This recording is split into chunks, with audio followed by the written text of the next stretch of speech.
Good morning, everybody. Happy Friday. Oh, the weekend is almost here. We just got to get through Letecia today. So let's say hi to everybody. Hey, Tony. Hey, Hallie. Hey, Tia. Good morning. Spicy Sugar. Jane Doe. Kez Chick. Hey, babe. Long time no see. Maxie Doodle. Oh, thank you so much. It's so sweet of you to say. AJ, Elisa. Good morning, Crime Curious. Good morning. Let's see, who else am I? Amelia Sparkle, Cement Shoes. Good morning. All right, before we get started, we always have to hear a word from our sponsors, so here we go. And Kai, when you're on Jen Lou's channel, what do you do with the like button? Smash, smash, smash! Yeah. All right.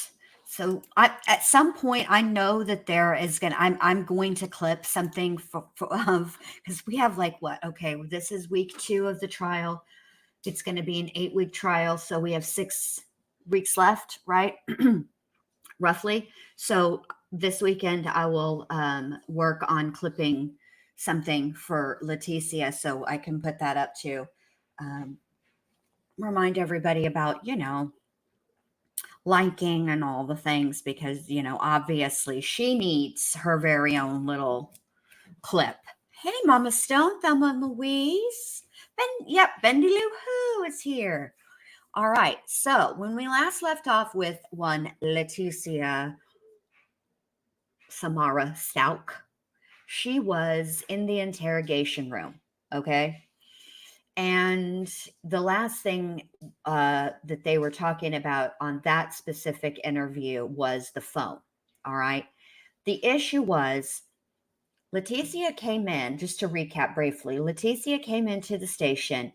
And before she would even come into the station, she wanted assurances that her interrogation video would not be released. Spoiler alert, it was, but I don't know when, but it wasn't like, immediately or anything like that. But still, she didn't want Al to hear any of this, right? So she tells this story about meeting this guy in the neighborhood because it's a new development and there's construction workers working on, the homes, right? So she asks him to help her repair this spot in the carpet, okay, that she's cut out. Although I find it suspicious because she Googled literally everything else. There's probably, I know that there is a Google. I'm almost positive there is a YouTube video on how to get wax out of carpet, but I digress. Anywho, so she meets this gentleman named Eduardo. Okay.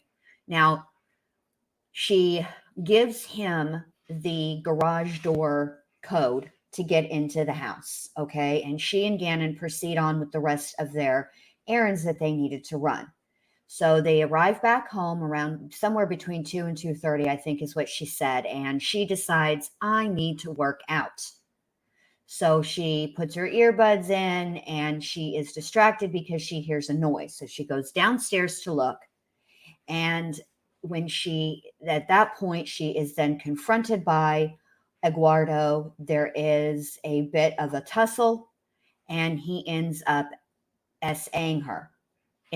She says that, Gannon was jumping on his back, trying to help her, words that she actually used were trying to help me out. Those are the words that she used, which Letecia uses odd turns of phrase, but whatever. I'm going to let that go for now. I'll talk about that later. Anyway, so then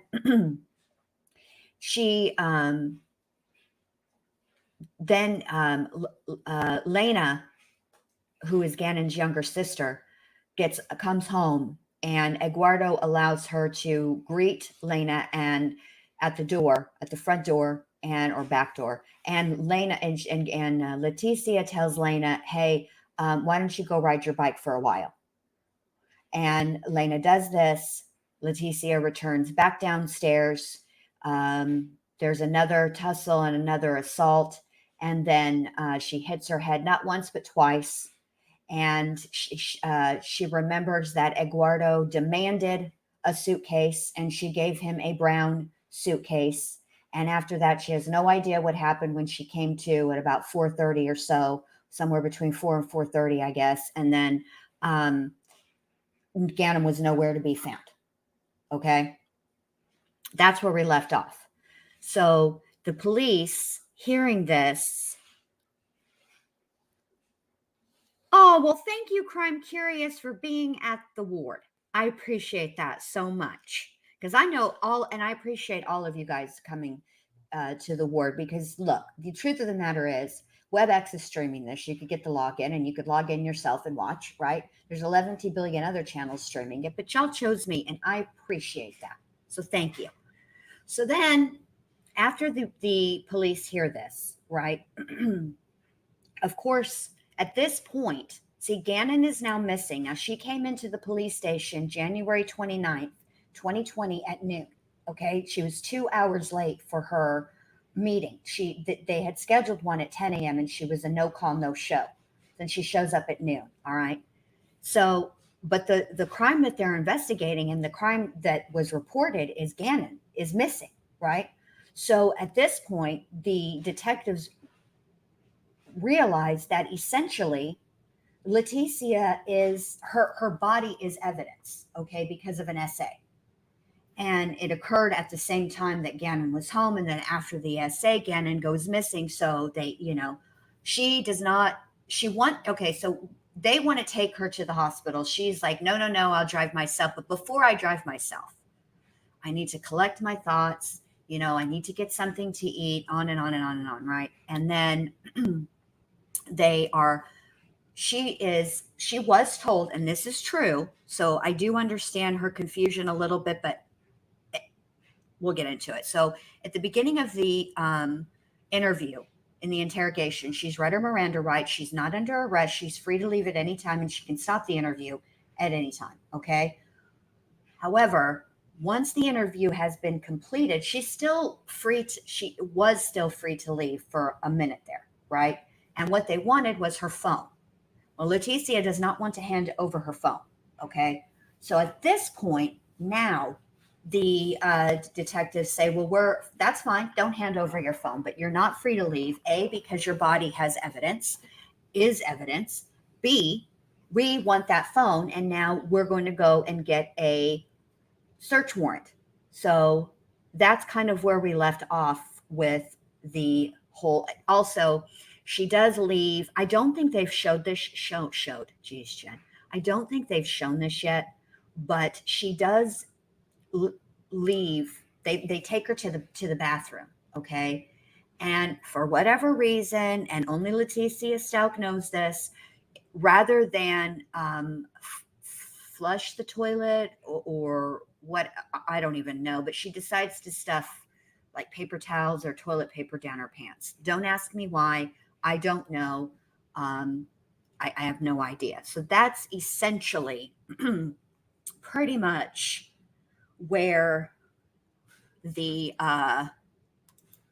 where we left off. And this is what happens when there is a day in between. And then in that day in between, we have the Lori Vallow trial, right? And not only do we have the Lori Vallow trial, but who should be testifying.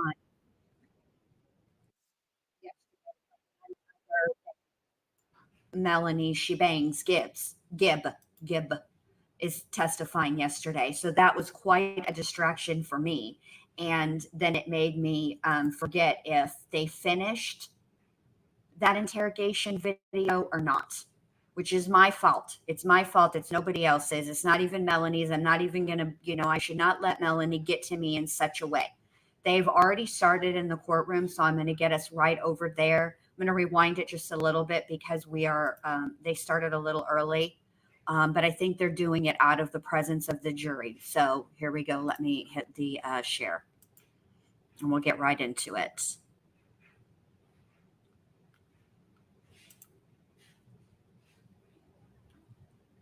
I'm glad you found this channel too. Welcome everybody. I'm glad to have everybody here.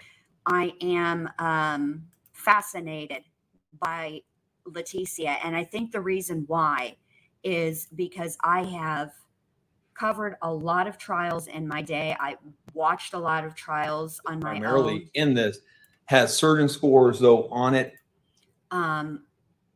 I have covered and watched a lot of trials, and I don't think that in all of my livelong days, I have ever witnessed somebody be able to lie consecutively for 4 hours straight. Like, that's a long time to be lying. Okay. So here we go. That are higher for people that they believe are malingering. And so all I'm asking, I'm not asking for all of the raw data. I'm asking strictly for the raw data on the MMP2, which is it's just a multiple choice questionnaire that people fill out and then it scores a certain way. The reason I am asking for this raw data is just for cross-examination purposes. And instead of saying it's scored a separate way, this is not anything that's copyrighted. This is not all of the raw data. This is something very specific in relation to an article that they gave that said her scores don't fit more in what this article says would be malingering. And so what I want just is to have that raw data so I can just go through more than likely, and I have a social worker who knows who has some experience in scoring it and so forth, and to look over that exact raw data in an effort for cross-examination. Can you point to the part in Dr. Gray's report that you're referring to? I mean, what I can says? Yes, I don't have it in front of me, but I can bring that over for the lunch, and also the article that he referred to on that, and then I can give that to the court. And so, like I said, I understand the general thing with the raw data needs to go between the experts, but this is something that's very specific, and also this is not something that I don't believe is copyrighted or anything like that. So, like some of the structured interviews, I understand there's some copyright and there's some issues why they don't run the raw data on the structured interviews.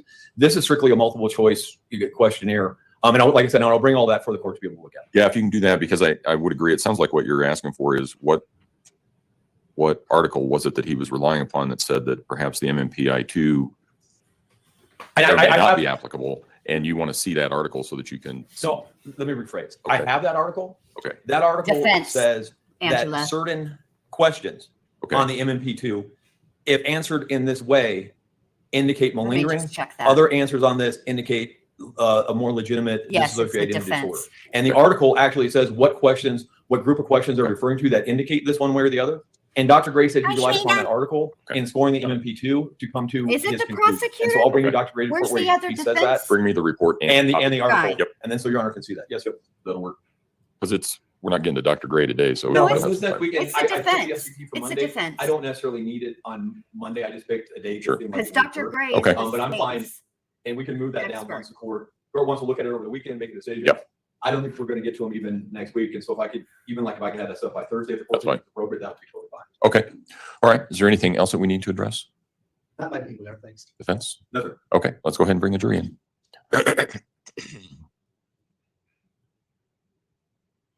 I'm a little confused by this because I apparently there is something cited in Dr. Gray's, who is the state's expert witness who evaluated Letecia, right?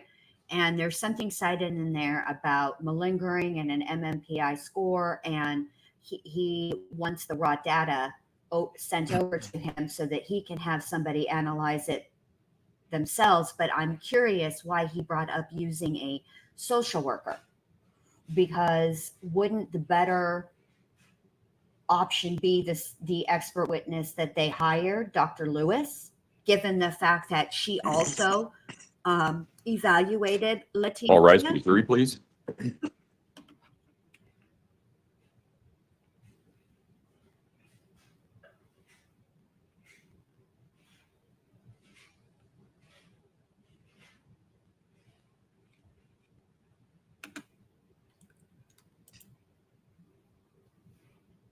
I'm just confused by that. You may all be seated. Good morning, ladies and gentlemen. Again, we're going to start the same way that we have every other day, and that is with a question. Has anything occurred since we were last together that causes any of you to believe you could not continue to serve as a fair and impartial juror in this case? If so, please raise your hand.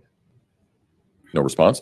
All right. When we took our break on Wednesday, we were towards the end, No, but still in the midst Caroline, you're of not a video the deposition, only and I think person. that's, or not deposition, I'm sorry, a video interview of the defendant, and I think that's where we're going to resume. Is that Okay, right? see, I was right. All They right, go didn't ahead. stop. So or they didn't finish. I just want to say this about her doctoral level education. I have yet to see proof that she's got a doctorate. So from this point forward, until I see proof of that, I'm not going to say that she has that. I'm going to say allegedly, because I don't know. All right, so let me turn the volume on so we can hear currently. There we go. Yep. Certainly not me.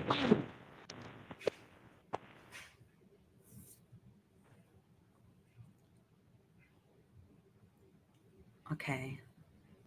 Let me figure out how to. Let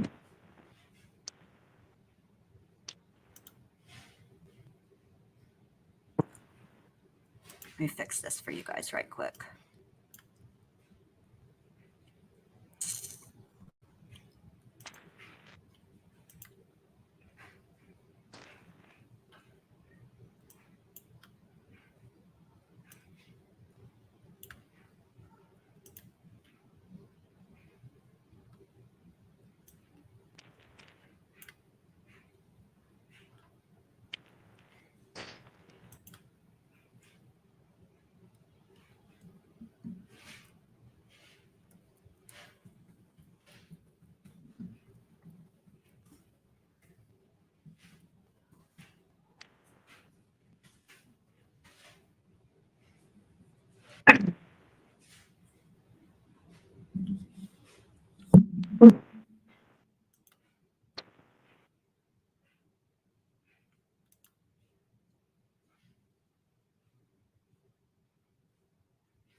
I just accidentally peed a little.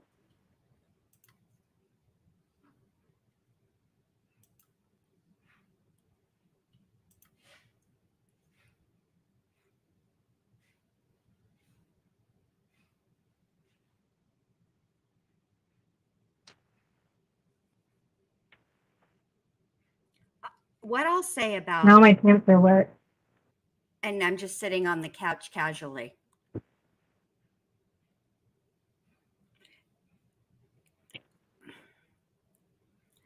I have mixed feelings about what occurred at the end of that interview. To be honest, there is a part of me. Look, I am no Letecia Stauch fan. I think that's been well established. But I wouldn't be me if I didn't tell you guys how I felt about it. And frankly, and I don't know what's going on with the audio because it ain't me. I was troubled by that because she was told that she was free to leave. Okay. And it doesn't, I understand why they wanted her to stay. Right. And I understand why, but what they should have done is been upfront with Letecia in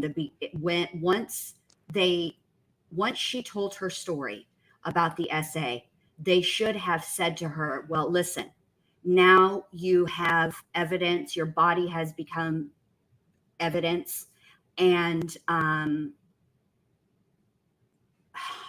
you have to stay. We need to collect that in an effort to find your stepson, in an effort to find Gannon. I think that the jury is probably feeling similar. I'm sure it was a moment for them where they were like, it's not the worst thing in the world, but you know, but they could, I mean, listen, they don't have to be, listen, that's the thing. When you go into an interrogation, okay, or anything, an interview even, police in the United States of America, they don't have to be honest with you. They do have to read you your rights, though, okay? And you should really listen to them. But just in an effort to absolve them of any potential side eye of impropriety, right? Or for us, because we're kind of agreeing with that this seemed a little sketch, right? Just to avoid that, they could have said to her, once she told her story about the essay, they could have told her what was going on. Hey, Keith. Okay. We're gonna take you to the restroom. Okay. We're gonna stay in there. The cell door is gonna be closed where you have your privacy, but we need you not to wipe. Okay. And please don't flush the toilet. Just so that we can verify that indeed you did not wipe, because what we're worried about is potential evidence of consequences. Okay. Okay. Hi. You can leave your things here, so we're just coming right back into this room.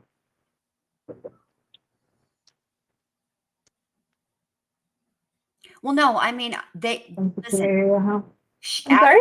I said I acted like I wasn't in like some secure area or something.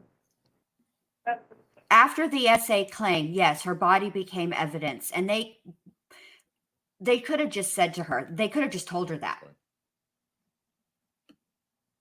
They could have just, that's what it was for me. It's not about the not letting her leave. It's about, they could have just said, hey, look, you came in here, you have made a claim of an essay, and it occurred at the time when Gannon was there. Gannon is missing, and you know, Gannon was there at the time the essay occurred, and then when the assailant left, Gannon was missing, and at this point, I guess I'll go to body sleep. is evidence of that crime, and they should have just told her that.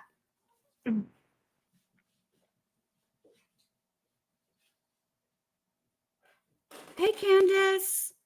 And welcome to anybody that I may have missed when I was monkeying around with the layout and sharing the screen and all that stuff. I'm glad you're here. Happy Friday. And I also have this sped up to at 1.25, so it's not super duper fast, but you know,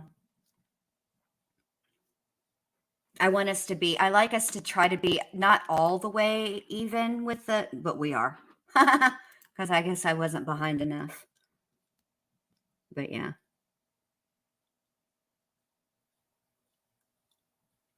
Now I will say this. I have a different opinion now on this, putting the toilet paper or paper towels or whatever, we're going to find out in a minute, down her pants, because she started out this part of the interview with accidentally, you know, pee-pee, tinkled on myself. I don't like that. I like tinkled better than pee-pee. Anyway, and so perhaps the putting the paper towels down or toilet paper or whatever down her pants was in an effort to dry her chonies. I don't know. Okay. That is, yeah.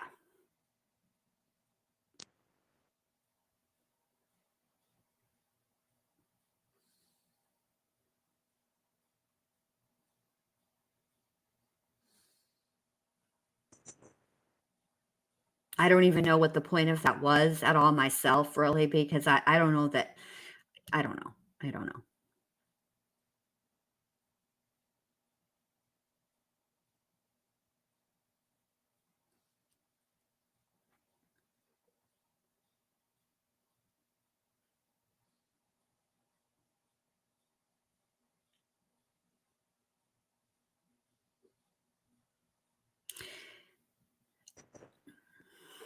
Now, as we watch Letecia be laying here on the couch, as it were, I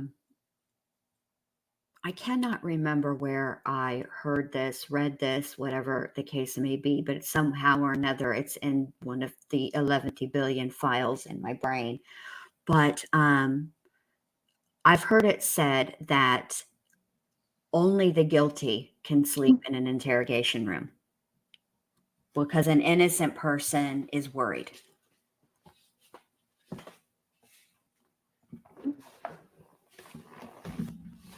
Yeah, that's what I'm thinking, Angela, that maybe it was, I don't know.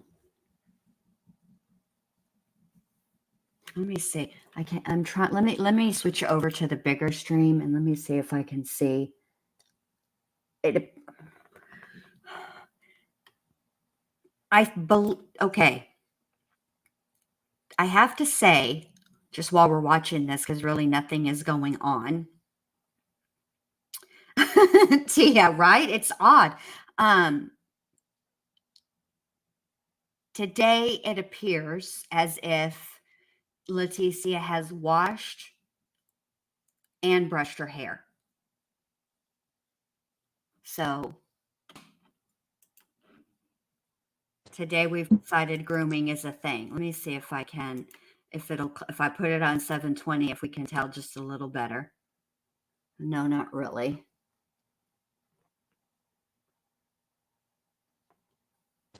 But it doesn't look so wild today.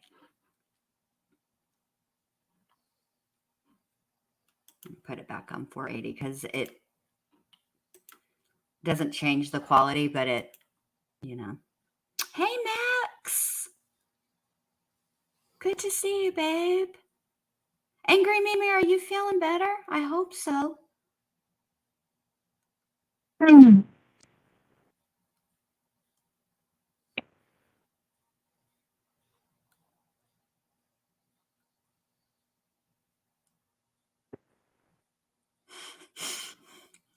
Oh, that's right. I forgot about the chest pain too. Crime Curious. Oh my gosh. Yes, there is a new feature, but you know what? I don't have it on my phone. So if you're doing it, I can't see it. I'm sorry. Are you doing it? Ooh, let me look on my tablet. Hey, Nonstop Mom. Ugh, tax day.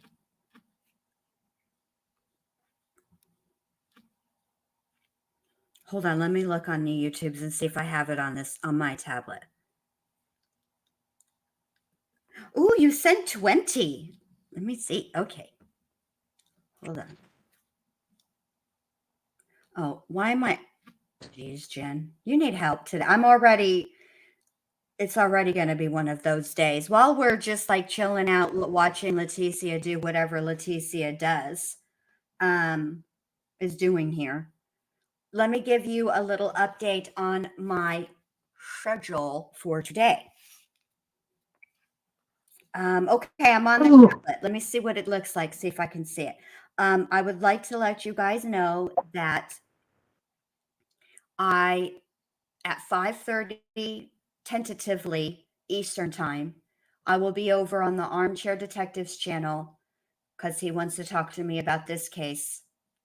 And then at 8:30 p.m. Eastern, my trial buddy, Alex Erickson, and I will be over on Allie's channel, and we will be doing a recap on what occurred today with Letecia and also with Miss Lori Vallow. We're covering those trials. Saturday, this is for my friends across the pond. Yes, Armchair Detective Blue, Tia. Thank you, babe. I will be giving, me and Allie are going to give you guys a nooner on Saturday, and we're going to go all the way through Melanie Gibbs' testimony, both direct and cross-examination. Then Saturday evening, it's going to be a panel of fantastic ladies. It will be Allie, Truth Teller, Melissa Jade, and Checkmate Humanity, and myself. and we're going to be on Real Talk with Alex Erickson, and we're going to be talking about some really interesting subjects. I can't see it. Hold on, let me see something. I don't have that feature available. That's very upsetting to me.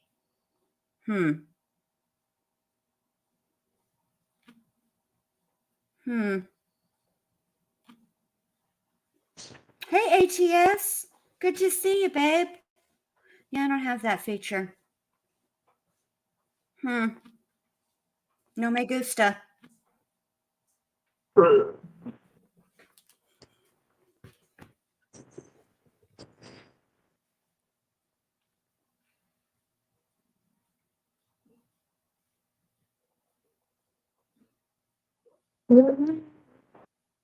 Oh, okay. So I'm in. Oh boy, here comes Christine G. That's me. What up, girl? Long time no see, babe. Okay, so Melissa won't be on the one that's on Saturday. My bad. Good to see you, Christine G. That's me. Ratio sales. Here comes the original Rebel Rouser.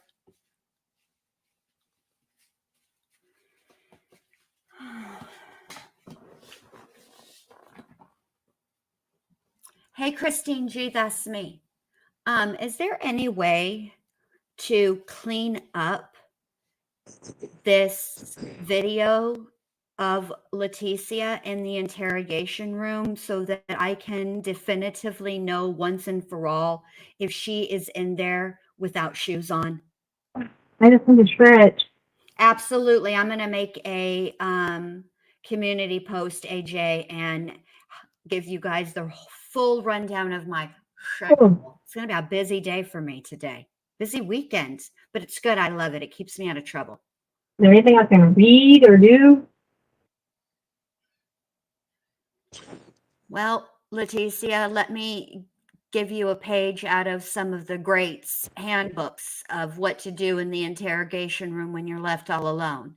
You may sing, a la Jodi Arias and Shayna Huber. They sung. You may do a handstand, kind of a yoga technique a little bit. Maybe I would suggest yoga myself. What else? Talk to yourself.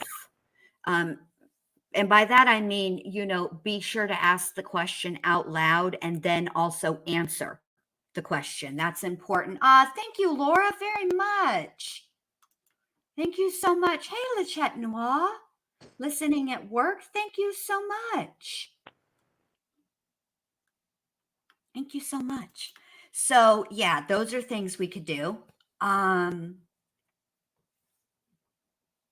Pacing,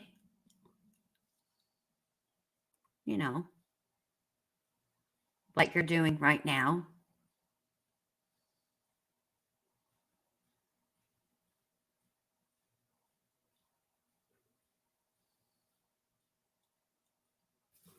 Or talk awkwardly into the camera.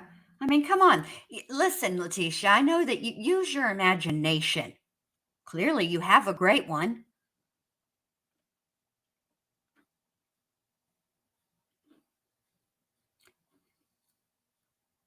Oh, thank you so much, Laura. Thank you. I really appreciate that. Thank you very much.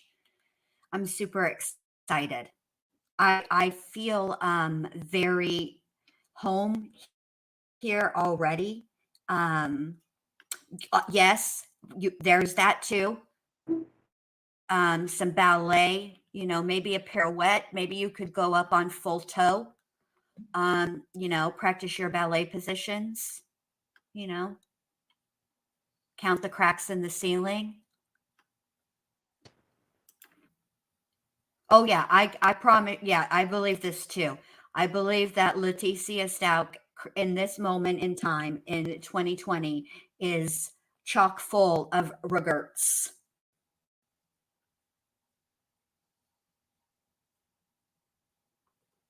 Just chock full of regrets.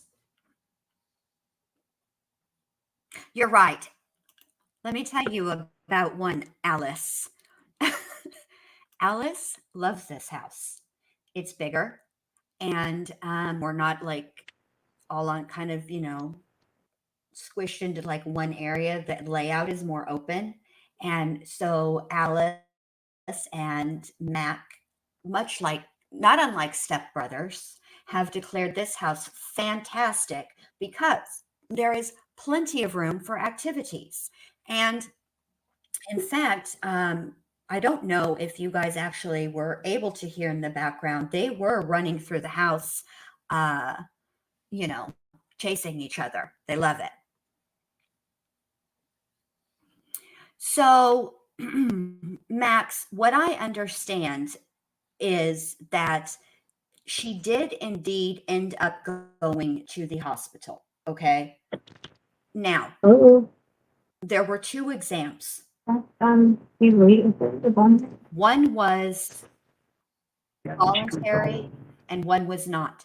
So So you think I read? anything I can read. Girl, you should have read your Miranda rights. There you go. Anyway, a pamphlet you can give her, guys. Come on. But anyway, so the 2 different tests were what they call a suspect test. That was not voluntary. Okay. That was mandatory. And the SANE exam, which is basically an essay nurse exam. That's exactly what SANE stands for. It is a nurse who has been trained in collecting this the type of evidence that they need, the techniques to do it, and also how to deal with the victim. Okay. So that's what that is. And she had the suspect exam done. The suspect exam is where they scrape underneath the fingernails, they cut the fingernails. That was done. Those were collected. But the SANE exam, that's when she dipped. So that's what happened. Oh, thank you, Nonstop Mom. I hope it's tax deductible. I hope it is. So let me see what is.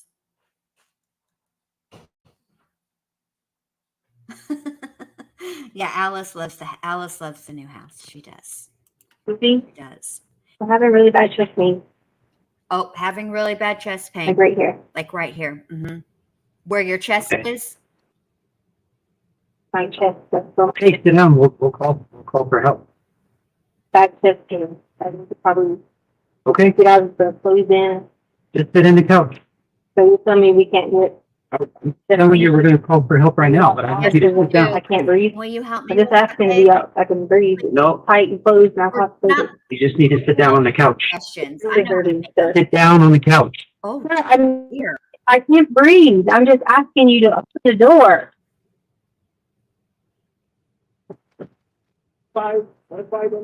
a frog. Respond. I just want to breathe. I'm asking you to keep the door. That's all. No, now we're gonna have to call you an ambulance because you said you got chest pain. I got chest pain. Just claustrophobic. I can't breathe. So we're gonna call you an ambulance. I asked for you to open the door. I just can't breathe. Well, you're being detained right now, so sit down on the I couch. can't breathe. I just wanted the door open and you refused that. That's all I asked. You're being detained and the door helps that. Okay? Anywhere. So sit down on the couch. You just leave the door open so I can breathe? Sit down on the couch. I told y'all earlier I was claustrophobic, I had really bad anxiety, and I take Lorazepam for it. Yeah, well, you're claustrophobic until Excuse me, I take Lorazepam every day, and if I don't take it, I could have a panic attack. I take the own panic attack. So you are misquoting what you heard, sir. Just said open the door. Okay, well, we're gonna have medical come check you out. I mean, ridiculous. You're having chest. Yeah. Oh my God, I can't, you guys. Like, look, I didn't want to stop, but let me just say this. First of all, let's start with, I can't breathe. People who can't breathe can't talk, okay? There's an element of breath necessary to talk, okay? You need to be breathing to be able to speak, all right? Now, you might be having a hard time breathing. The second part of this, which I have to comment on this, you guys. I can't help it.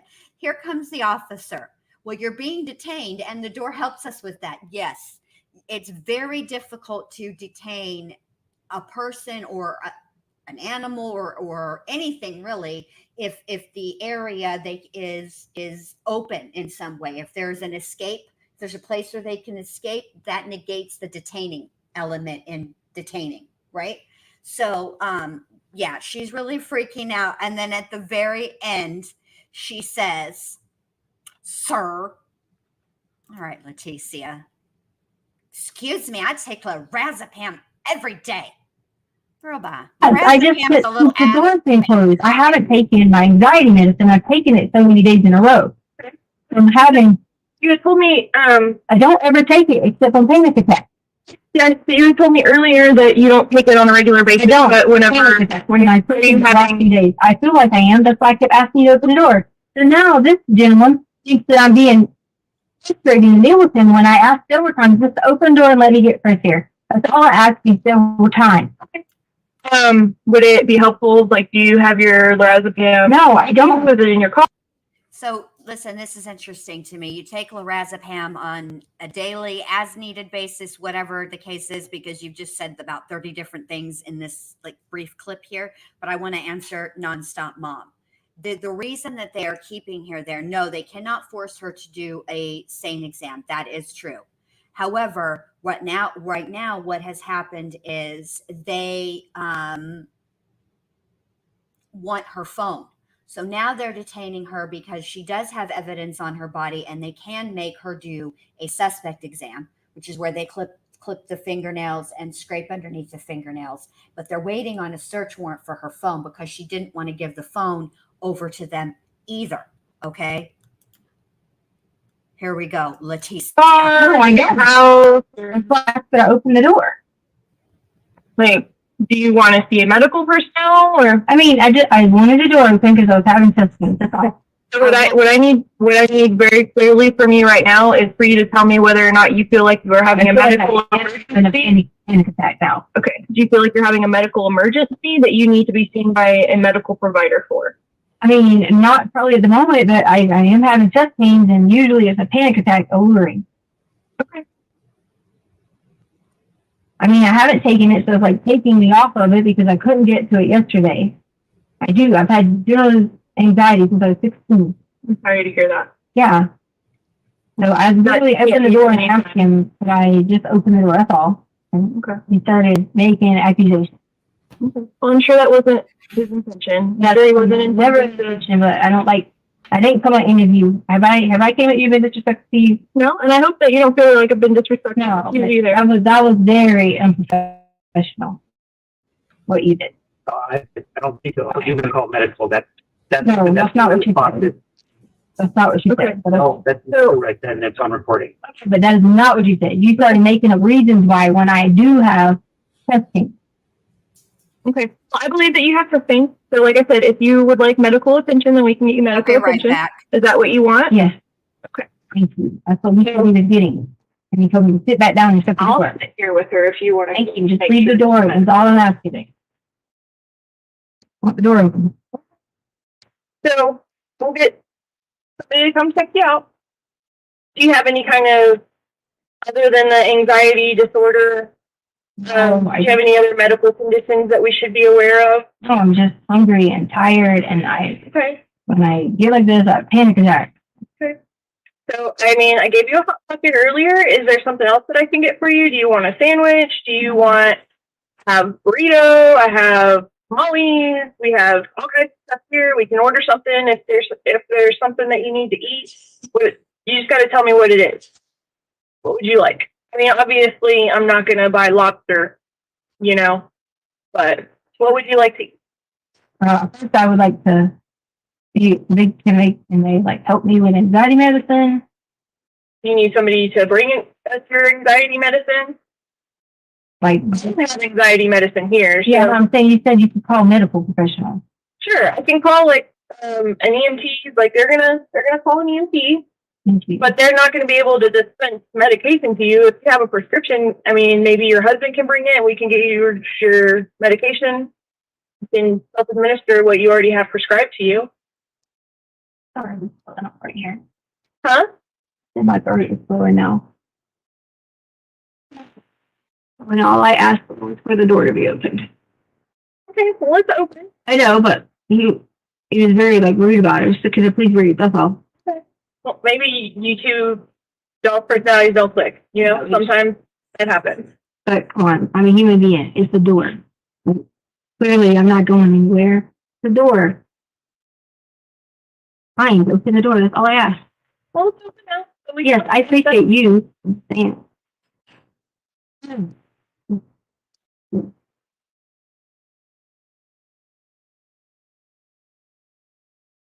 You know, if there's anybody at your house that can bring your medication. For a bit. Sorry. My medication is not at my house. Probably. Book bag. So yeah, it's probably in my book bag. Put it my friends and right here. I don't remember because you guys took my phone. Well, if you want to tell us your passcode, we can get the number out of the phone. If that's You what guys gonna do. already had the passcode because I told you plainly earlier when you were here about something. I said the code for, I think it's the same password we use for everything. No. I don't know what that passcode is. If you want me to get your friend's phone number out of your phone, if you want to give me the passcode, then I can. Okay, but you said medical. By the time my friend would get here, medical people could already. But they're not going to be able to dispense medication. Like the EMT is not going to be able to dispense medication. So have a chest pain. You're just telling me I can't do nothing. No, that's not what I'm saying at all. I'm saying they're calling for medical personnel, but it's going to be an EMT. You're telling me your chest pains are anxiety related, and I'm trying to offer a solution to get you your prescribed medication for that issue. It's because I haven't taken it. So you no. Paramedics can wait in the lobby and bring them up to okay. Thanks, girl. Let's move it. It's on air.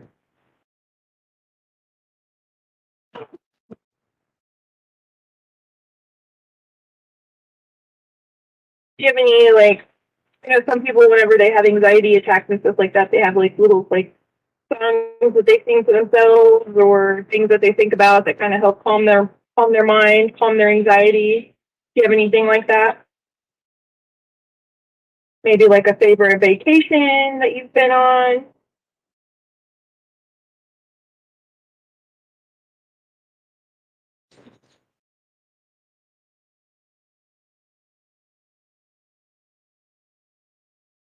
I'm trying.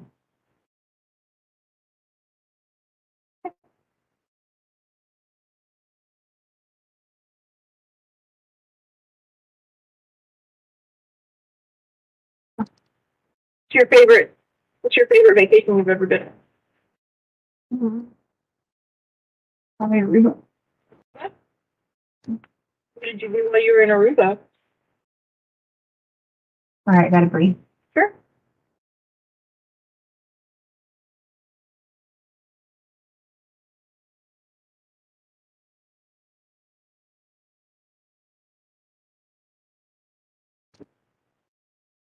Fighting like right here, you know.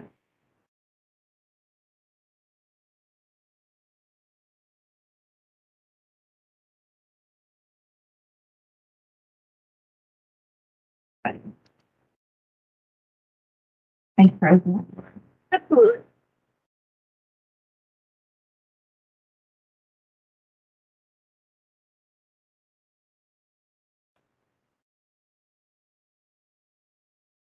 Oh. Not kind of spreading right here. Are they almost here? I've been standing here with you, so I don't have that answer.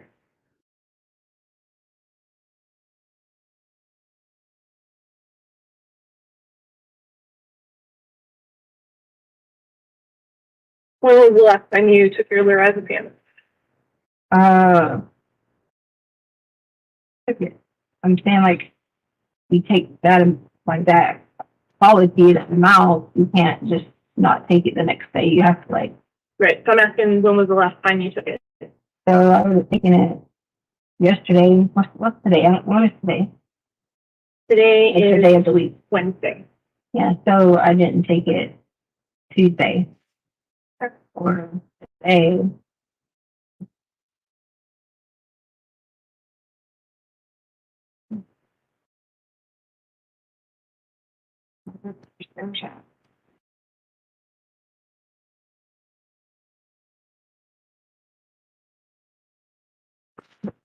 So you said your favorite vacation was Aruba? Mhm. Do you like to like scuba dive or snorkel or? And I'm being serious. I'm getting dizzy now. Okay, well, just lean back on the couch.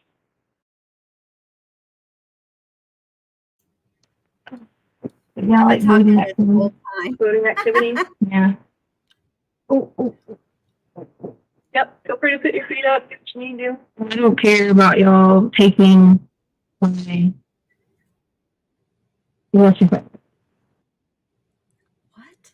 Writing my thing because of evidence. So don't think because I know that's what I gotta do. He knows it and that's it. You're gonna take it anyway and you can have it. That's what part of it. But I really have a chest pain. Believe you? So my body is not everyday condition and I work out a lot and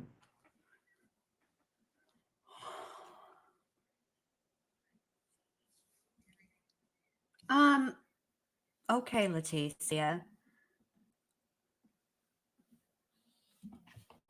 Right, true crime crazy. She has this is an everyday medication that she needs, yet it's not on her, which let's be honest, those of us who have general anxiety disorder, I think is what it's called, but I took a Tylenol. That's why I spoke earlier. I took a Tylenol. I got started getting like a headache and a little bit of light, but sometimes that helps, you know. Sure.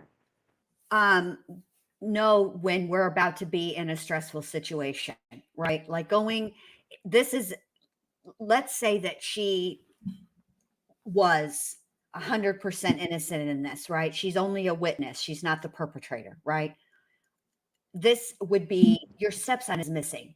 I can't really think of anything that would be a more stressful situation, frankly. So if it were me, I would have brought my meds to the Popo station. I would not be traveling sans meds. Lorazepam is Ativan, cement shoes. And I think lorazepam, all benzos, they all work. Like if I had like right? something, I think when I get something to read, I can't take that might help. Reading is going to help you. Okay. You talked about focusing on the brain or something. But that would help, you know. And he said I couldn't have anything to read. It depends on how your doctor prescribes it. Like some doctors will prescribe it daily, and then some doctors will prescribe it as needed. So it just depends. Who knows? Are you okay listening? She's such a liar mouth who tells lies. Right. You can take your time to answer. I want to answer you right away, so then that would trigger that. So it's gonna take just like 3 minutes or so. But meanwhile, this detective is trying to get her mind away from what is causing the stress, right? But not Letecia. No. She has got to bring it right back to the thing that's actually causing her the distress. This exam. She does not want an exam. It's hard to breathe in here. Why does it sound like hard to breathe? They get stuffy after a little bit. They do. They do? Yeah, I mean, we got one. Yeah. She doesn't sound at all short of breath, frankly. Of course, I'm not a doctor, so I'm not, I'm not trying to diagnose, treat, or anything. Pattern. Yeah, they're old shoes. I'm making pretty good at that. Well, not that same pattern. Maybe the sole in that. No, if it's a 5.0, a different 5.0 is if it's the same one. What? I don't remember really where they were. They're probably like a 2012 model. Maybe 14. Something like that. Yeah, I've had my Nikes forever. They last for a while.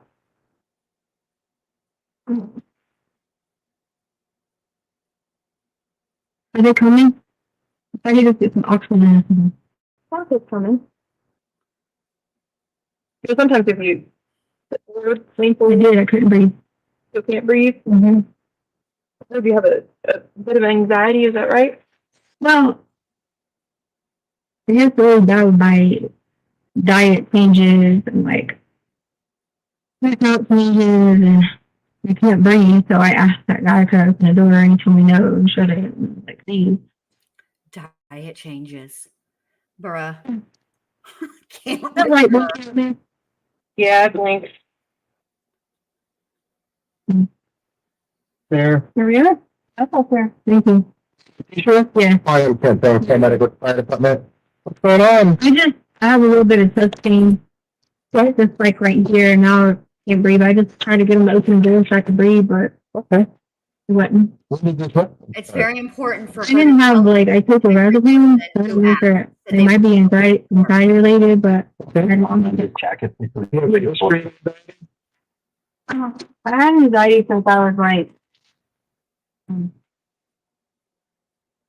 if I was 16, You just took the as meeting? yeah. Okay. But I had taken it like a few days in a row, so without taking it, I feel like I'm doing You can lay back if you're more comfortable. even sick. Okay. You currently have chest pain right now? Yep. What does it feel like? Right now it's going up more and more. What does it feel like? Is it a stabbing pain? Is it a pressure? So it's like pressure. Pressure. Okay. Are you nauseated? Abnormally short of breath? Well, I could breathe in here and I kept asking them to they open the door so I could breathe.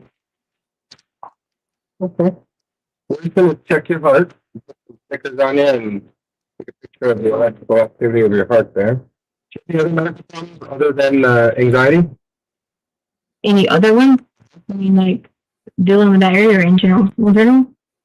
Do you have any other medical problems like Yeah, diabetes, Yeah, like- pressure, Yeah, like asthma, asthma? but not those illnesses that you Do you say. have any other diagnosed medical history from a doctor? So diagnosed, no. Okay. Do you take any medication every day other than the Colorada family I already talked about? Not every day, no. What other medicines do you take today? I don't know what it's called. What is it for? Mhm. Vital. Do you have any allergies to medication? No. What's the birthday? Yeah, this one not too. How old are you? How old are you? Oh, yeah, 35. No.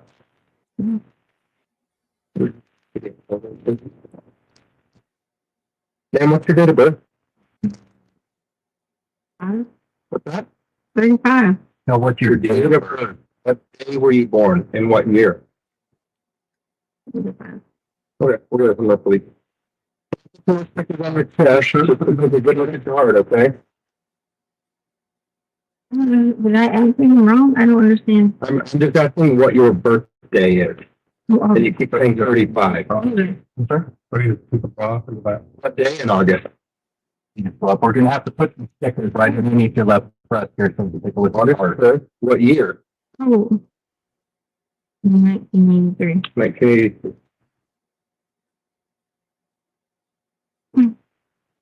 Ma'am, I didn't catch your name. Give me your name, please. Regina, now all of a sudden she can't remember when her birthday That's is. you. Bruh, I Can you can't. spell Peter, please? Give me your name off. Maybe we can write down, please.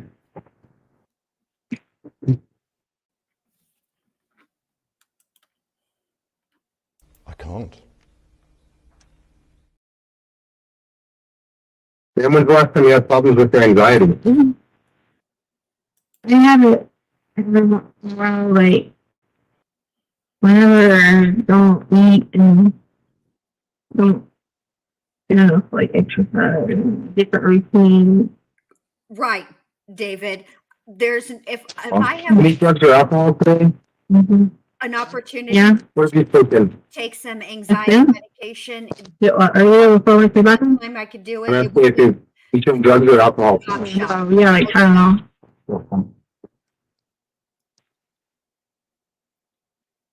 Look how extra she is being for no reason. Literally 2 seconds before this, she's talking about the same exam and where she and her activities that she enjoys. Oh my goodness. Bruh. You You're know, really dizzy. oh, you're very dizzy. Okay. Thank you. Yep. We're really dizzy. Mm-hmm. Your vital signs look good. I'm gonna take a look at your heart here, okay? Okay, cool. Oh, our vital signs are good, huh? No high blood pressure, no tachycardia. Okay. Let's see what's going on with her heart. This is chest pains, Regina, due to the fact that she was being detained and she asked the officer to open the door and he said, no, you're being detained and the door helps with that, which was very rude and unprofessional. Yeah, there you Get go. up, take a breathe. Choose has it. Ask her about Aruba. Do you want to turn your legs over here so you can sit down and lean against the back of the couch? Okay. Doctor? Yeah, I'm dizzy. Get your, phone on that stuff. Yes, David, I think so. Mm-hmm. Here's her.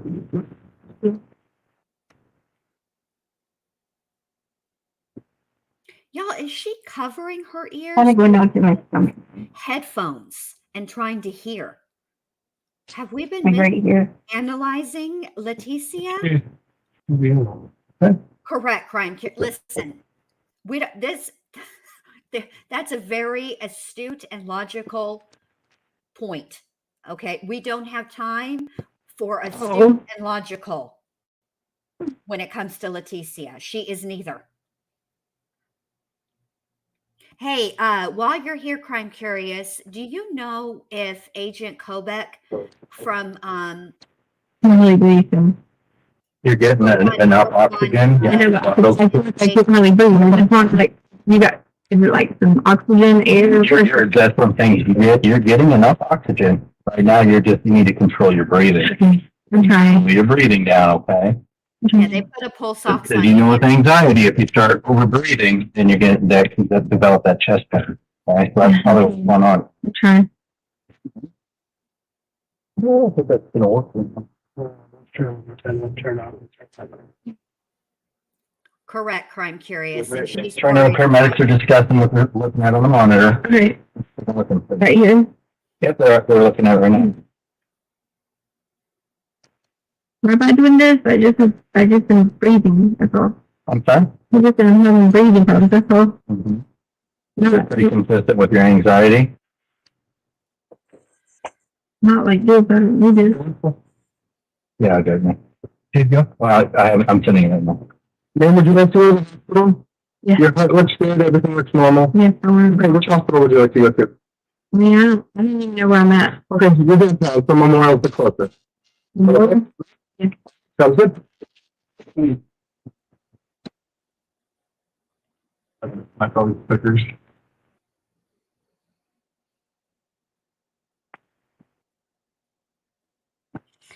The I think we're irony gonna have to do it when we get down to the. is that she didn't want to go to the, she Getting didn't cold. be brought to the hospital by the cops because she was afraid of how people would look at her. Anxiety therapy, feel like they're gonna get, and go ahead and hold on to your bag here, we're just gonna figure out what we got going on here. Now she's going to arrive by dadgum ambulance. Yes, Angela, she said she doesn't know where she's at. Yeah. But I don't think she meant like she doesn't recognize she's And at let's the go ahead hospital. and, I think we're gonna walk like out here to the the, area of town is what she meant. all your things. Are those your sunglasses? Yeah, your tools, your sunglasses. Put them in there. Alright. Most people would, David. Most people would. Yep. We need to get checked this out. She's a lying liar face that tells lies. I just find this Oh, so right out there. ironic that her whole issue with Yeah. going to the hospital was she didn't want to be escorted by the popo. because she didn't want to draw attention to Your herself. oxygen saturations are Now look, 100%. is there Oxygen anything more saturations are attention 100%. getting than this situation here? If you're having an anxiety issue, I think when you have anxiety issues, one of the common symptoms is feeling like you can't breathe, although you're doing kind of. You can just flow into your nose, out through your mouth, and take deep breaths out of it. Oh, perfect, crime curious. Yeah, take deep breaths in through your nose and out through your mouth.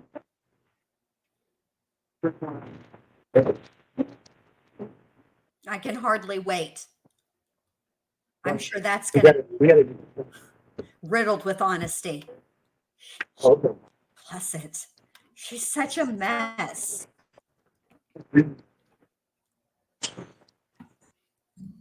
I think so, David. She's quite proficient at lying. I mean, what I mean by that is the lies aren't actually good lies. They're actually really bad lies, and they're really nonsensical. Like you can spot the lie straight away because they just absolutely make no sense.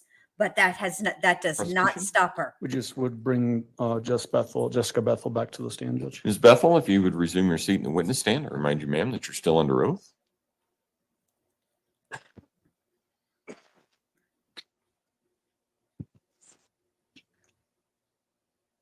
Good morning, Miss Bethel. How are you doing? Good morning. I'm well, thank you. Good.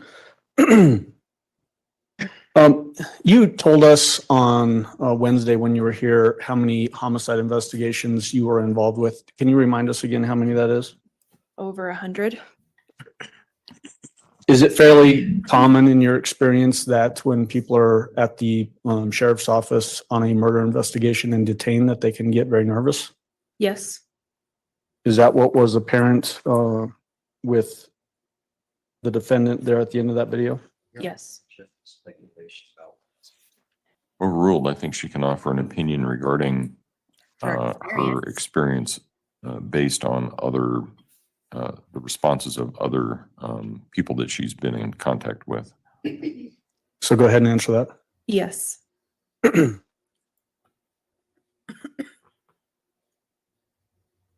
Oh, you're welcome, David. I'm glad you guys Early in enjoying the, it, or at least I hope you're enjoying I guess it. I shouldn't say I'd early be- in the interview, but at some point in the interview, You guys are welcome. it appeared that the defendant was trying to leave the interview room, and then a separate person comes in and has It her really phone. Do you is. remember that portion? Yes. Who was that other person, first of all? That was Lieutenant Mitchell Mahalko. Is he with the sheriff's office also? Yes, he is. Was it very apparent by her actions at that particular time that she wanted to leave and wanted to take her phone with her? Yes. When she showed up at the sheriff's office, do you know how she got there that day? She drove herself in her Tiguan. And is that when we had testimony from another detective? Is that Oh, no, when it you're was good. True cri- or, observed that it crime had curious. appears to have just been recently washed prior to driving down to the sheriff's office? You got Yes, stuff to that's do, correct. babe. We get it. We see the medical folks come in, But the while you're ambulance folks. What Where do did you they make of take Letecia's the hair? Is it defendant brushed and after washed leaving today? the video there? They took her to Memorial thank you, Hospital Laura. on Boulder. Is this, and we've already had testimony from forensic nurse examiner Amanda Van Nest.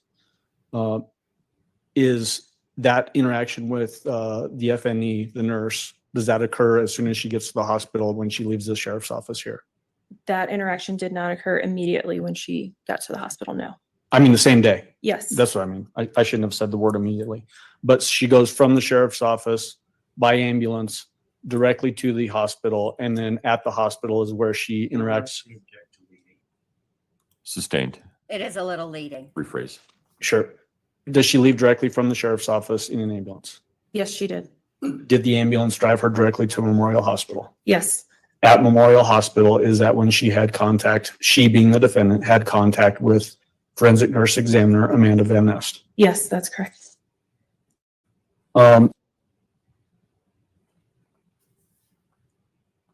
At that hospital, Well, no, but after I- being I there think for it's some not period of fine. time, did the defendant walk away from the hospital?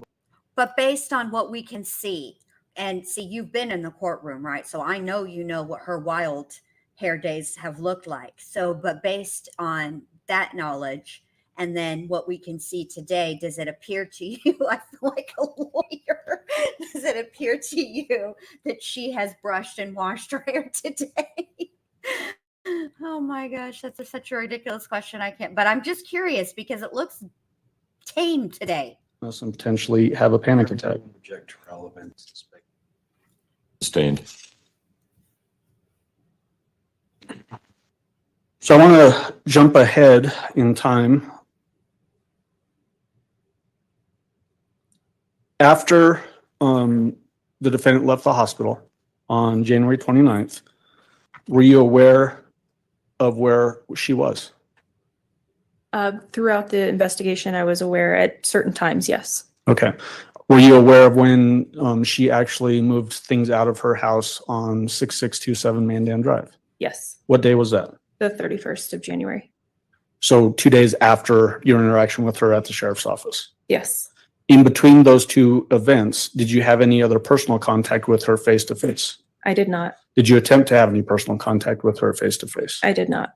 That could be cement shoes, very possible. Once that occurred at the house on January 31st, where she moved things out, are you aware that she had a TV interview with Spencer Wilson from KKTV? Yes, I observed that. In that interview, and we've had testimony from Spencer Wilson earlier, she complained that in her interaction at the sheriff's office, she was not allowed to eat or drink or take bathroom breaks.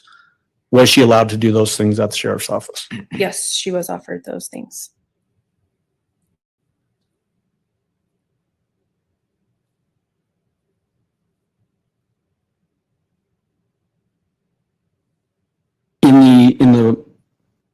In that interview that we just watched later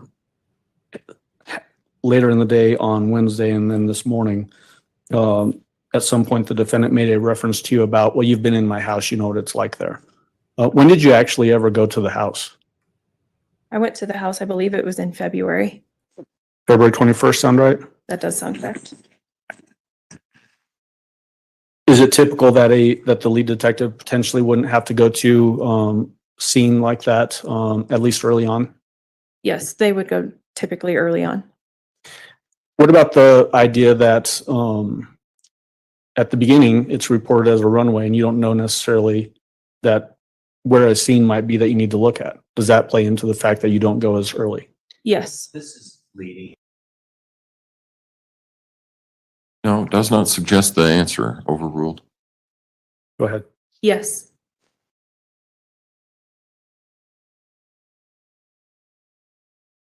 Do you remember getting text messages from the defendant into February of 2020? I know there were several times that she sent me text messages. I can't recall all of the dates specifically. Sure. But were you getting text messages from her after she left the house on January 31st? Yes.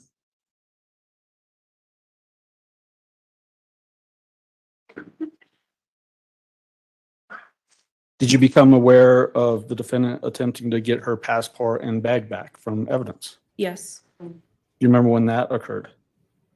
I believe that was also on the 31st. Okay. Did you get a text message specifically about those things, needing to get her passport and bag back? I do recall asking about a passport.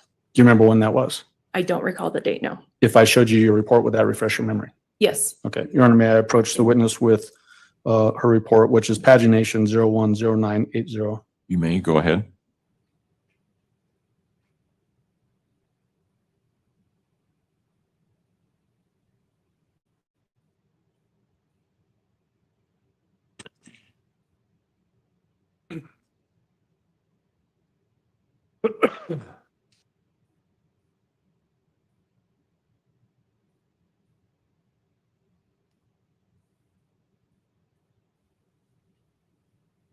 Take a look at this report and look when you're done.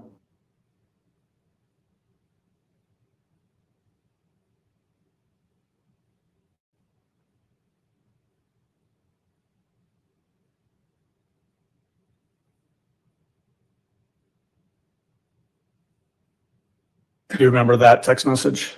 Yes, I do. What was, first of all, let me ask you this. Was there anything odd about that text message? Was it coming from, strike that. Was it coming from a phone number that you recognized? No, it was not. Did you, based on context, were you able to determine who it was coming from? Yes. What was that context that gave you that information? The person texting said that they did not do anything to Gannon and that there was no negligence on their part. Okay. And so that led you to believe that it was coming from who? Letecia. I'm going to retrieve that report from you.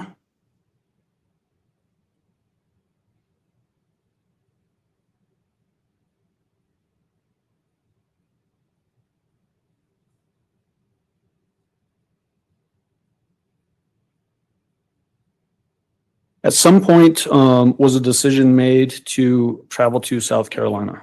Yes. When was that made? Early March. Why was that decision made?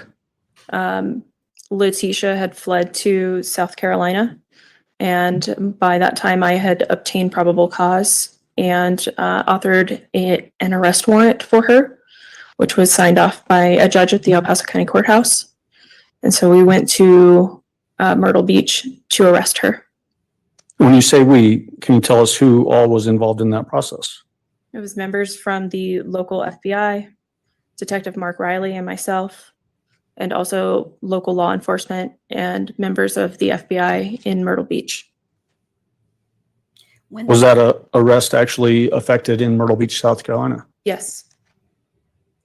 When they take their first break, Was the defendant interviewed in South Carolina? Yes, she was. Do you remember by who? Gruesome. when the court takes their first morning break, I'm going to read you guys some live tweets coming out of the Vallow trial. Quite interesting. So if you have people that are interested in the Vallow trial, but not the Letecia Stauch trial, you might want to tell them to come on in if you want to. What was the ultimate decision made as to that transportation? That she would be driven back to Colorado in a rental van.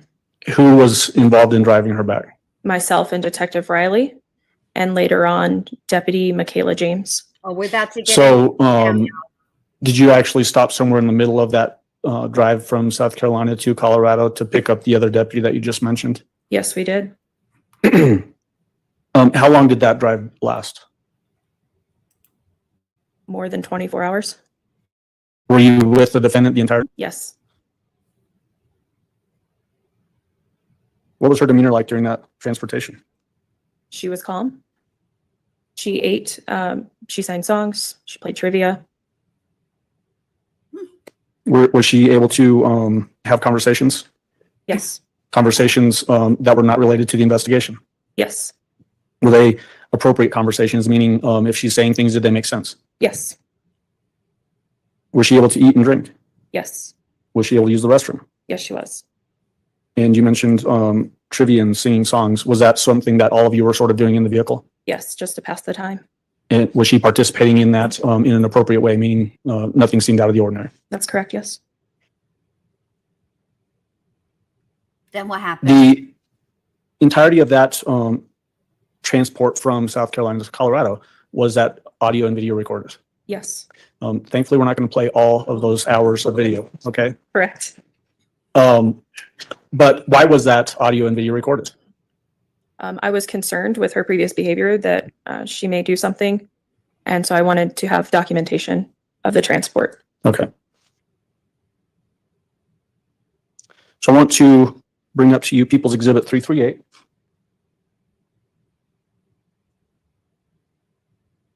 Please take a look at that. And let me know if you recognize it. Yes, I do. How do you recognize it, first off? My initials and date are on it, and it is a GoPro video of the extradition. Can you say that it was a what video? GoPro? Oh, Is it only a portion of that hours-long transportation from South Carolina to Colorado? Yes, just a very small portion. Have you had a chance to review that thumb drive containing that GoPro video? Yes, I have. Is it fair and accurate representation as to the contents in that portion of the transportation? It is. And does that thumb drive actually contain two different clips, so two different files on the thumb drive? It does, yes. Is it a fair and accurate representation of that transportation portion? Yes. At this time, I'd move for admission of People's 338. Mr. Cook? Your Honor, Mr. Allen and I should reach very quickly. All right. Okay. While we have a moment, from Nate Eaton. Back in the courtroom, Lori is wearing a black jacket and white cream-colored pants with a pattern on them. Larry and Kay Woodcock are in the courtroom with family members. Annie Cushing is also here. Chandler Police Detective Nathan Duncan will be back on the stand this morning. Yesterday, the defense had some questions about a PowerPoint exhibit the state wanted to admit into evidence. Defense says they have no objection to the presentation, and the jurors are about to be brought into the courtroom. Excuse me. Lori just turned around, smiled, and mouthed, "Hi," toward our direction. John Thomas, her attorney, has some family members sitting in front of us, so it's likely she was smiling at them. Fremont County Prosecuting Attorney Lindsay Blake is questioning Detective Duncan. He is talking about Exhibit 338 will be admitted. Go ahead. Permission to publish, Your Honor? You may, go ahead. Charles Well, Vallow. actually, before I get into publishing that. So what are we about to see in People's Exhibit 338, just to give some context? The first clip is a view of Letecia, along with Deputy James in the back seat of the van. They're sitting in captain's seats. And during that portion of the video, you can see Letecia moving around slightly, and that's because her hands are handcuffed to a belly band around her waist, and she is manipulating her hands out of the handcuffs, and she obtains a Monster Energy can, and she strikes Deputy James in the face with that full unopened can of Monster Energy drink, and then struggles with Deputy James. I myself have noted several pre-contact cues where she is glancing at Deputy James' waist area where her gun was kept. And then ultimately, whenever I come back to assist Deputy James once the vehicle is stopped, she also glances at my waist where my gun is kept.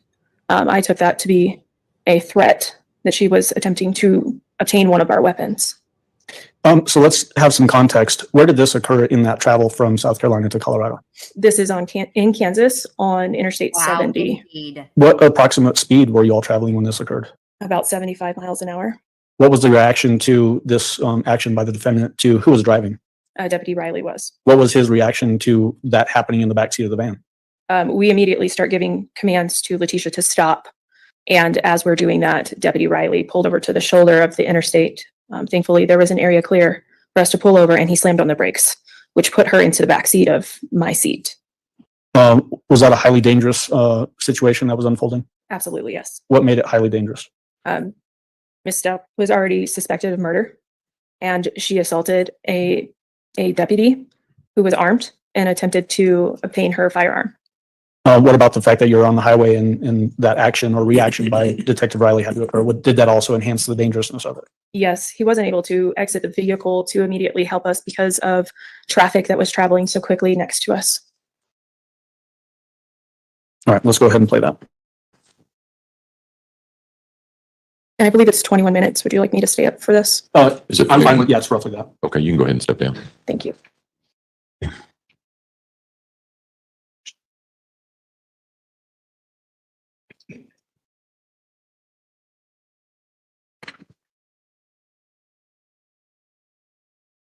You ready?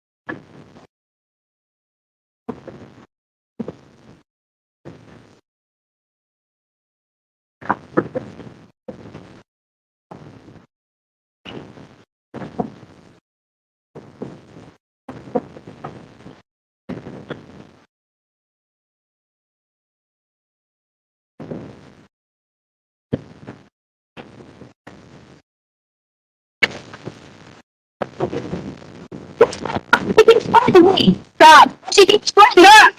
Stop it. She keeps on threatening me, and I stopped it. She keeps on. You got out of the streets. She keeps on. threatening me. I will for you. She keeps put your arm down. Put your arm down. But she keeps threatening me the whole time. Tisha, give me your arm. I will to you. Tisha, give me your arm. I will to you, but not cooperate with me. Cooperate with me. I will with you, but not with her. Cooperate with me. I will with you, not with her.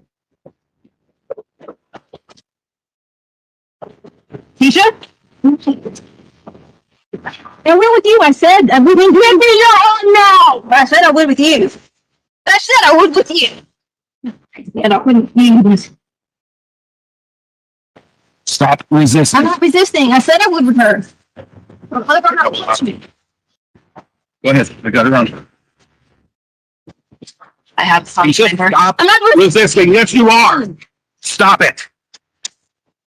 Put it behind your back. Yep.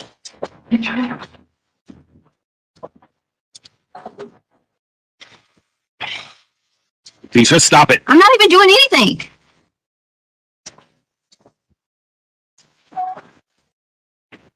You just got another charge. Well, she shouldn't be doing me like this.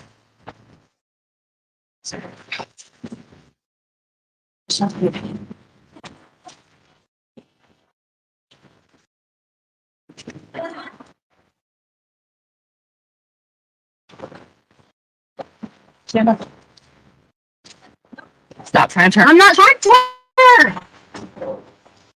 You can stay that way the rest of the trip. Here's what we want to do. You want to the nearest detention facility? No, everybody knows. Oh, could you please untighten it from my hands? Not right now, teacher. Yes, it's all my arms. Lean forward. Lean forward so I can adjust it. Stop manipulating you.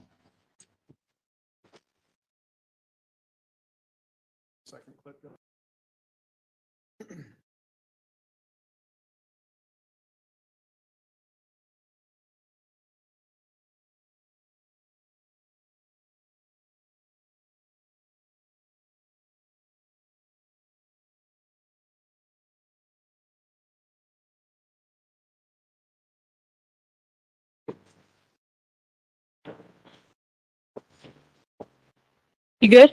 You make a call yet? No, I don't know where we're at. Okay, hang on.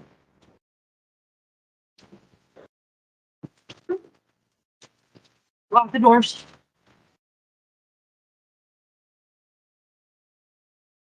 I got her swapped. Can you turn the air on? You're my teacher. Well, I asked for help for the air and she's been nothing but mean to me the whole day.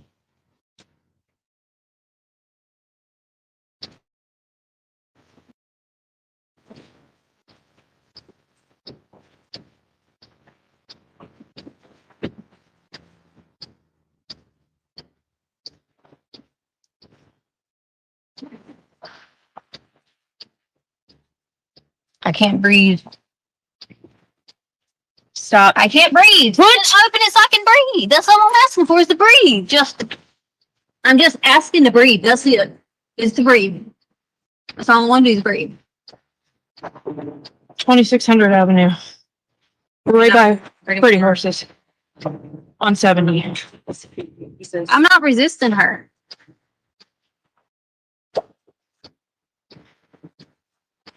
You're hurting my arm. My phone is jacking up cold. You're hurting my arm. You're hurting my arm. I just want my arm. It's hurting my arm. Just let my arm up. It's hurting my arm. The more you press against me, the harder I'm going to press on the. It's not the pressure point. It's my arm. It's bent backwards and it's hurting. Can you just take Yes, pressure ma'am. off This my is arm? Detective Bethel with the El Paso County Sheriff's Please, Office. off my arm. Need a march unit I am. to the 2600 block of It's pulling my Interstate 70. pulling my wrist, please. I have Letecia Stauch in custody. She's just attempted to escape and she's trying resisting. I didn't try to Hold escape. You did try. No, I didn't open the door to breathe. Yes, ma'am. I'm on I-70 westbound in the 2600 block. We were calm. We were not doing anything, correct? Can you please, but as with my wrist. Let me speak first, okay? Okay. Let's see, you tried to open that door. Remember the last mile marker we hit? The door so I could breathe. It's hot. I asked you to help me, but you just lean over and don't help. I said, hey, could you please find out how to turn the air on? Hey, the whole time you've been nothing but rude to me. Tisha. I'm just putting my arm down because it's hurting. I didn't try to escape or anything. I legit opened the door to breathe. Detective Jessica Bethel with the Castle County Sheriff's Office. Extradition and Letecia Stauch. Ow, my arm is hurting. I am in a gray Chrysler minivan bearing Michigan plates. We have the hazards on and we're on the shoulder of the road. Tell them to pick it up. And we need a code 3 response, please. You said you would help my arm. I pressure. Nope. He's assaulted.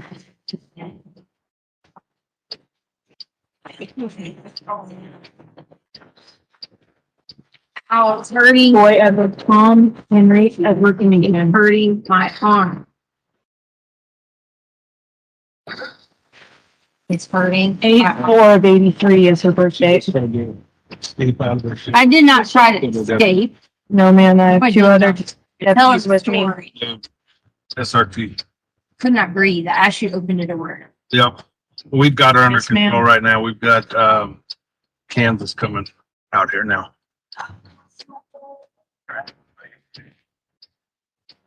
Well, we're gonna get some Yes, ma'am. other equipment to at least secure her, or No, at ma'am. least have them, somebody take us or escort us to the border, and then have one of our people come to the border. Well, hurting my arm Okay. and face. Yeah, everybody's fine. You're good. Hit her with a fist. She got out of her cuffs. She slipped her cuffs and She hit slipped them. a deputy and tried to escape. I did not try to escape. So that's what our plan is. So if you can, I don't know how far we are from, Nope. but Oh, as okay. soon as we get an escort to the. We just need a secure unit to transport further.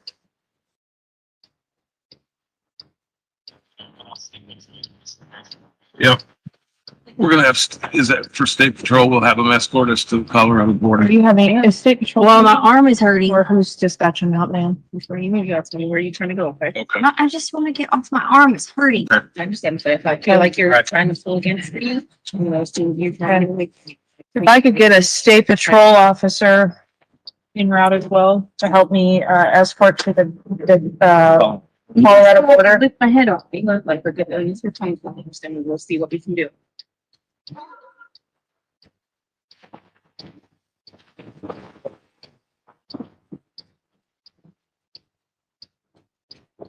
Yes, ma'am. I'm gonna put my partner, Detective Riley, on the phone with you. Thank you. Yes, ma'am. Okay, thank you. We're at 284. Okay.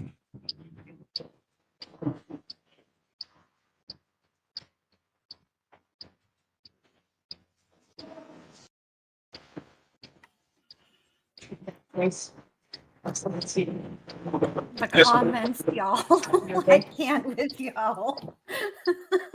Muscle. Oh my gosh. Can you please lift up my wrist? No, not up for that. After what? Once you're. Yes, ma'am. We're doing an expedition. I didn't try to Letecia escape. Stauch. I opened the door to breathe. Back You know to that. Colorado. She Yes, I slipped her did. cuffs and You know- assaulted a deputy. We have her under control right now. But we Why would, did you need to smack her in the appreciate face? it. Feel like it's with breaking my banter? wrist. and then we'll have our state patrol meetings, if that's possible. Relax. I Or can't. the pressure will get worse. If it gets worse, then guess what? I have to go to a hospital because she hurts me. What's your number, Jess? On that, 650-719. Should just be able to look it up. That's correct. We're at the 284. 284 westbound. So, Letecia, if you can't breathe with the door closed, did you ride all the way from Colorado to Florida My with the door wrist. It's open? hurting. So very relaxed. I can't. My wrist is breaking. Your wrist is not. It is hurting. The more you wiggle, the more it's going to hurt. Thank you. Relaxed. I'm trying, but it's hurting. Like things are hurting my wrist. Stop moving. No, that's fine. We'll wait here for officers. You're pushing down on Thank it. you, ma'am. We've got some Bye-bye. right now. They're coming right now. Got 6 en route. Stop trying. I'm not trying to resist. Then stop turning. To you, you're holding me for nothing. Okay, stop trying to turn against I'm not me. trying to turn against you. You're holding me. I'm telling you, Angela, she's Go ahead and buckle her. We're gonna make sure she's not gonna get out of her restraints this time. Let's see if they have a belly belt, a real one. I'm hurting my wrist. This isn't gonna happen again. Hurting my wrist. she's picking her moment. This is not the time.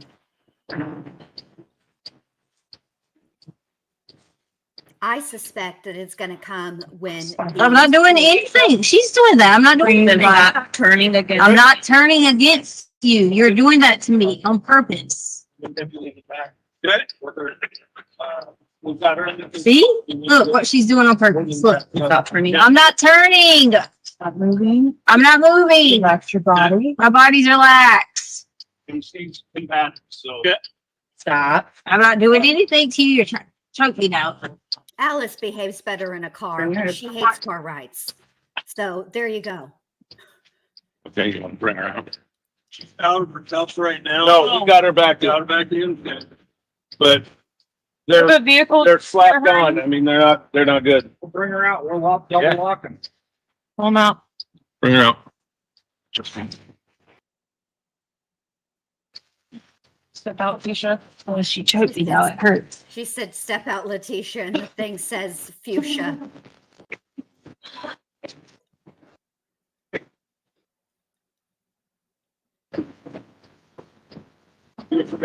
Yeah, read to her. You're not gonna get too far. You're gonna get a dog. You understand?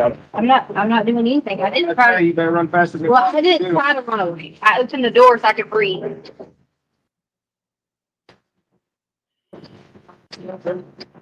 Well, Mo, they had a negative You reaction guys have a due to her Where are you going? bashing a Colorado? officer in the Oh, face Lord, with you a got a slow list. monster can. do we have a what? You have a better belly belt than this? It's hard to You're tell, better. Marcus. I can't tell if she's I watching don't- either. Here, let's do this. Let's go out here in the ditch. Oh, they're taking her Let's get her to down the her ditch. knee. That's whatever you need to do. Oh, you missed it, Mo. You're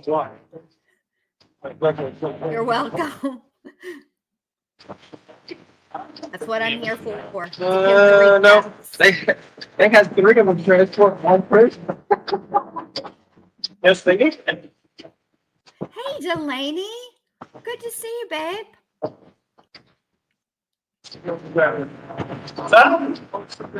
They were all, he was outside, 2 women getting inside the firm, they got everything up.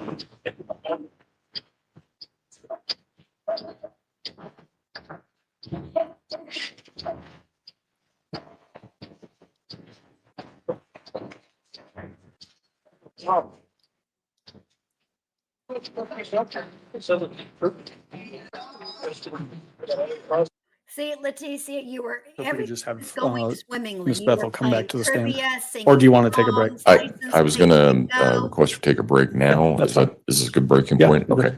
All right, ladies and gentlemen, All right, we okay. will take our morning break. gonna If I read can the have tweet. everyone back in the jury room at say 10:45, we should be able to start on time at that point.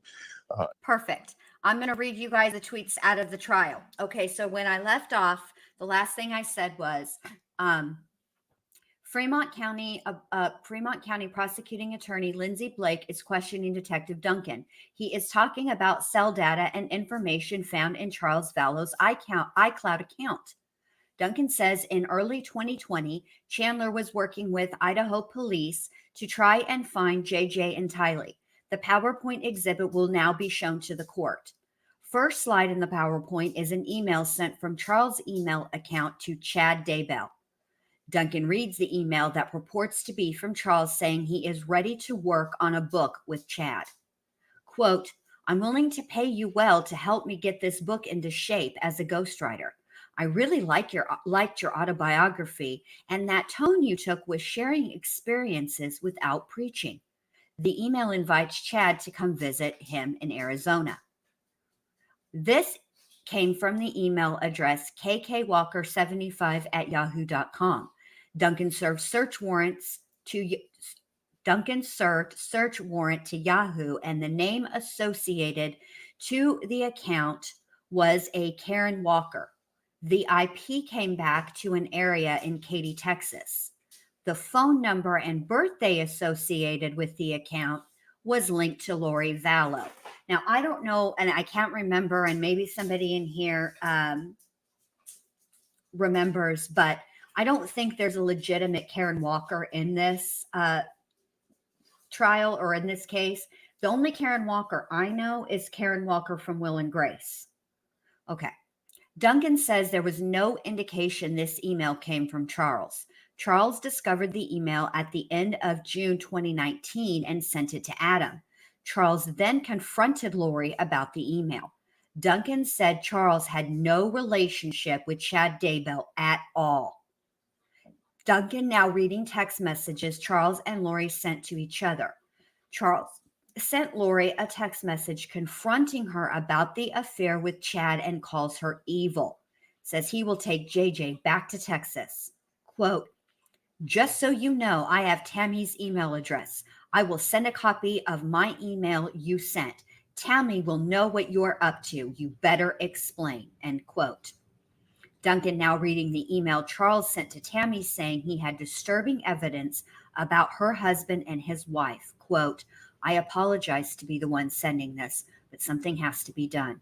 I feel it's best to shed some light on this issue. Charles sent Tammy another email.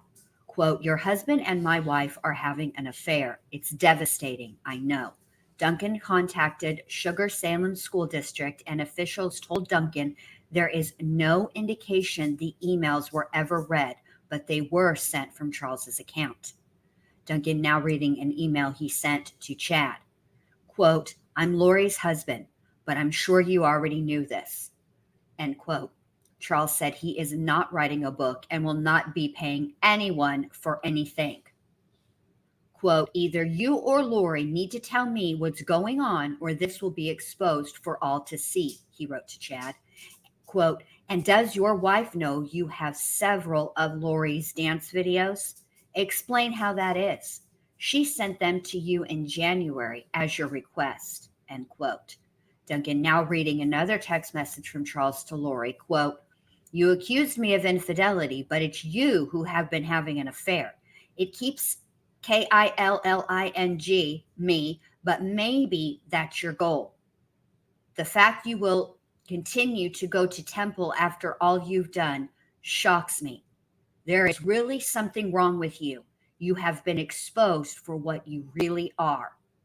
Charles to Lori, quote, you have destroyed me. I have never been lower in my life. Please explain.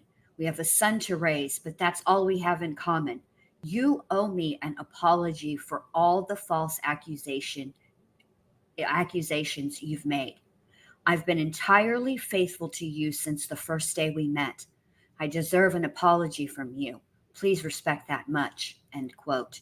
This text was sent on June 30th, 2019. Or Charles. Duncan says Lori was not always responsive to Charles' texts and emails. Duncan now reads a message from July 1st, 2019. Charles to Lori, quote, I'm going to Idaho first to see Tammy Daybell, end quote. Lori to Charles, quote, she won't listen to you. She is my friend, end quote.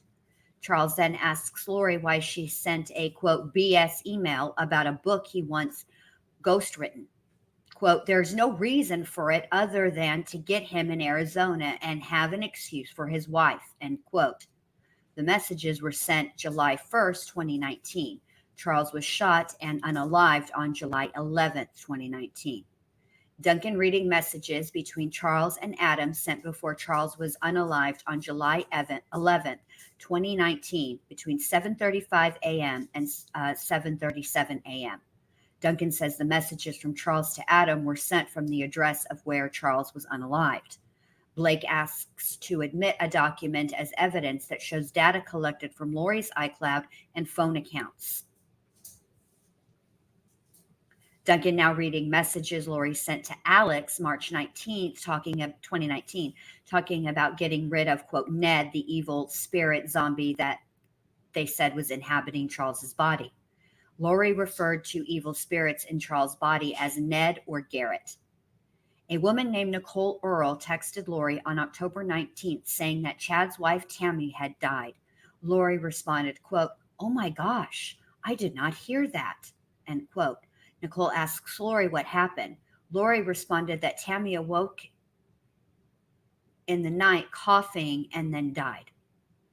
Melanie Gibb sent Lori a message later the same day, quote, I hear what happened to Chad's wife. Oh my gosh, end quote. Lori responded, hello, what? End quote. Duncan now reading text message from Lori to Colby Ryan, her eldest son, on November 22nd, 2019, about Tylee's Venmo account. Quote, I text Ty to send it, but I haven't heard back yet.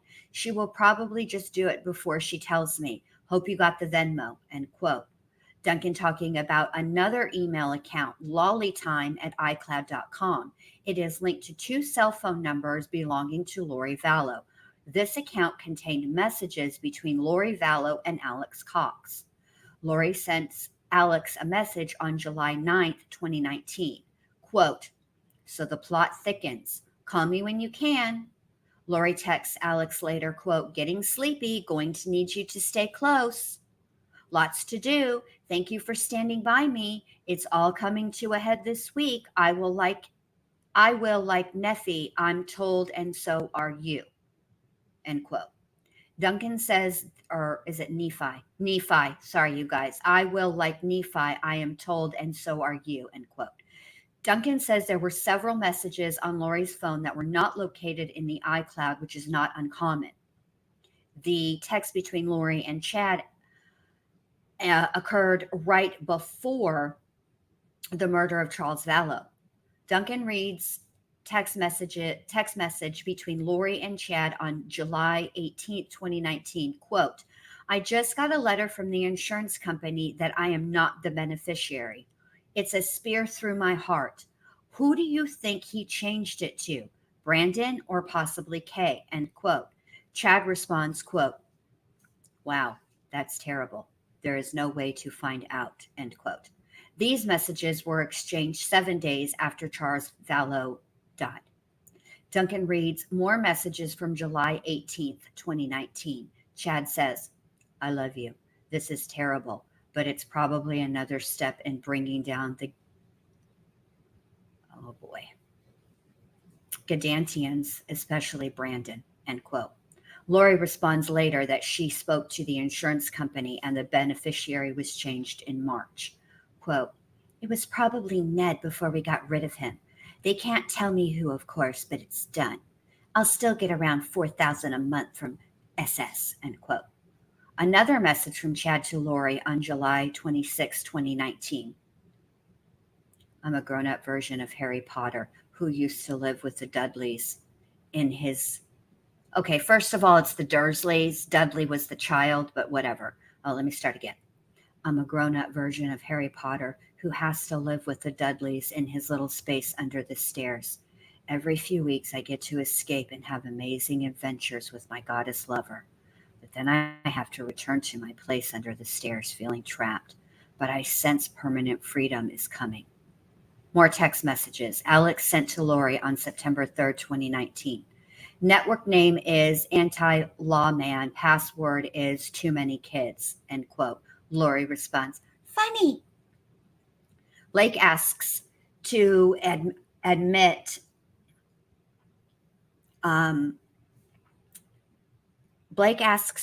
another exhibit as evidence. They are messages from Zulema Pastena's phone and Charles Vallow's iCloud account. Duncan reads messages from Lori to Zulema on May 29th, 2019. Perfect. I found out there's 4. One is a level 4 entity. His name is Hiplos, end quote. Oh, wait. Hiplos was the spirit entity that inhabited Charles's body. On July 2nd, 2019, Zulema sent Lori a message saying she was given instructions to, quote, rip, tear, or burn the auto of Hiplos to let the body energy out, end quote. Chad sends Zulema a message that day thanking her for her help with Hiplos, saying, Mother Earth is very grateful, end quote, for what she and Lori are doing. Duncan reads a chain of messages between Zulema and Lori on June 2nd, 2019. The messages range from 11:52 a.m. to 12:42 p.m. They are talking about being ready, sending fire, quote, blinding him with light, end quote, quote, I'm feeling it big time, end quote, quote, I feel him, end quote, quote, did he leave, end quote, quote, I can't see him. I felt like I was chasing him, end quote, and quote, get him, end quote. Quote, I'm chasing. These are all quotes. Oh, I'm chasing. You are amazing, lady. I'm tired now, LOL. Me too. I'll keep the fire going till he's gone. Duncan reads an email sent from a Karen Walker on April 19th, 2019 to Chad Daybell about having him come and speak to a youth group in Houston. The sender asks Chad to come that month and share his stories at a youth conference. The sender stresses the urgency of responding and coming to Houston. Blake has no further questions. John Thomas will now cross-examine Detective Duncan. Thomas says the defense has no questions for Detective Duncan. Judge calls for a mid-morning recess to discuss some items outside the presence of the jury.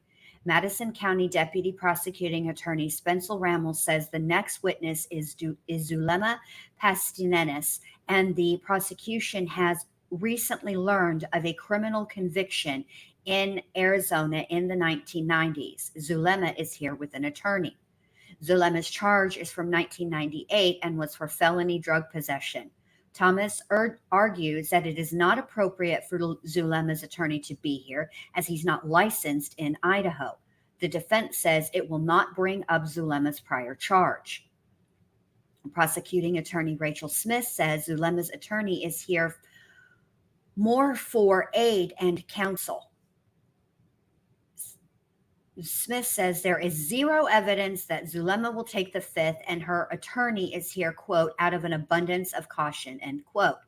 Zulema was offered a limited use immunity agreement signed 4 years ago with prosecutors. Boyce says if her attorney is here as personal counsel in regards to matters in Arizona, it should be okay to have Zulema's attorney in the courtroom during her testimony. Her attorney is Garrett Smith, who represented Melanie and Ian Pawlowski. Sorry, I had a trouble reading. So that's what's going on now. And let me see what Miss Ali is saying. Yes, Zulema is taking the stand, and you were hoping during the lunch break for Letecia to go. Okay.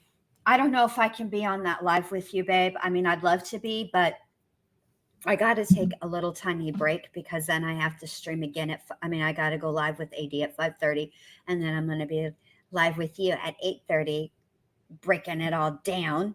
And then we're going to do our nooner on Saturday, and I got to make a community post and all of the things. So, wow, you guys. So, okay, that's what's going on in Lori's. Now let's get back to Letecia and her messy. Okay, listen, I just want you guys to know that on Sunday, I'm going to roast all of this, okay? So it is going to be a long, long live because there's no way that I can do a roast of Letecia and not roast all the things. Now, I'll say this. I may, because her interrogation video is so very long, I'm going to have to play it quicker, right? But perhaps what I'm going to do, and you guys let me know what you think. Do you think that I should make it a every Sunday night standing live that I roast Letecia from like the you know, the interrogation video, the phone calls, the video we just saw, all those things.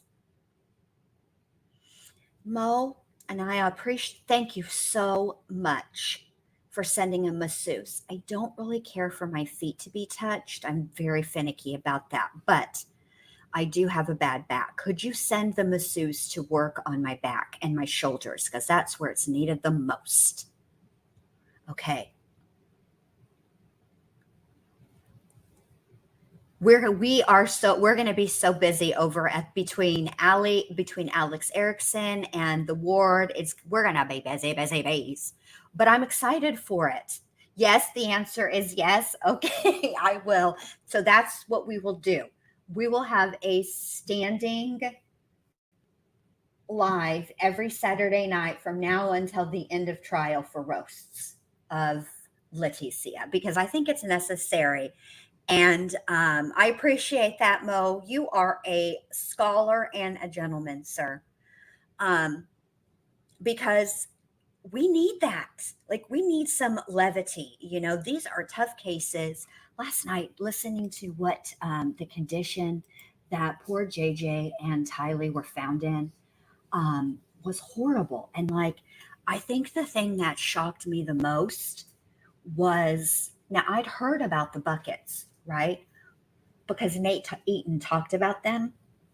But I thought that they were like the crime scene investigators. Like that's what they were putting her in. But I didn't realize until last night that they actually buried her with them. Like, what is these people, so gross. All right, I've muted. Let me unmute them. All right, here we go. You've done this a couple times yourself, Judge. Let's go ahead and bring the jury in.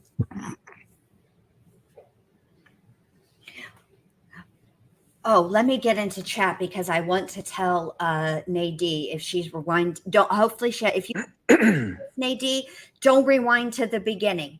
You need to rewind till probably about like 10 minutes before the break, because that's when no, you could rewind to the beginning. Never mind, just rewind to the beginning.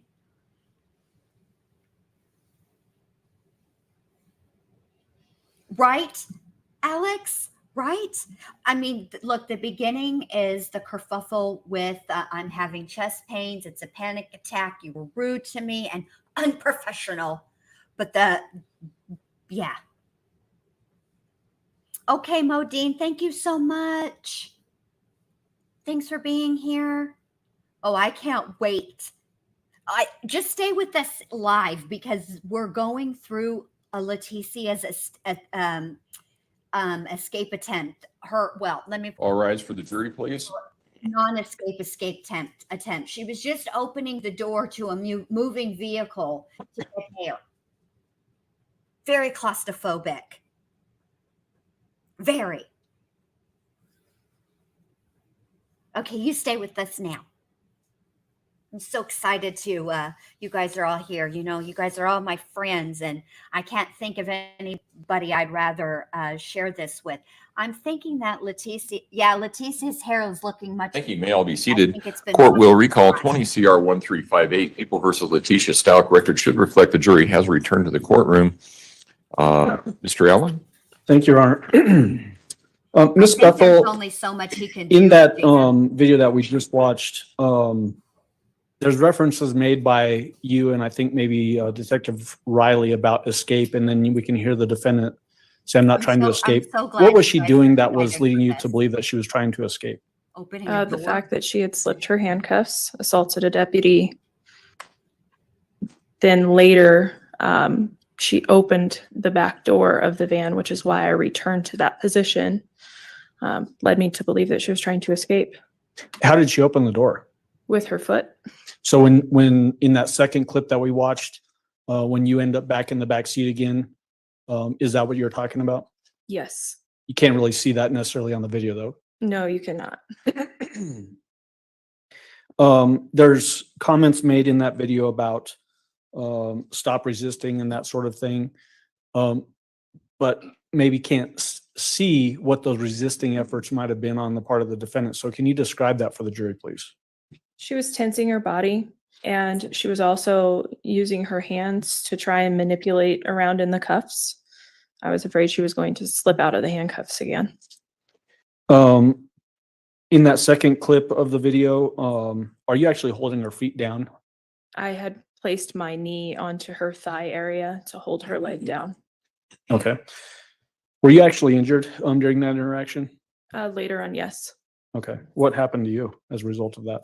We placed her in a mechanical advantage control hold, or a mock hold, myself and another deputy, to escort her to a patrol car. And when we did, she dropped all of her weight, and I was carrying her or escorting her with my left arm. She dropped all of her weight, which caused me to have a shoulder injury, which needed surgical repair. Was that another effort to resist or potentially cause you to exert law enforcement authority with her? Yes, we'd call that passive resistance.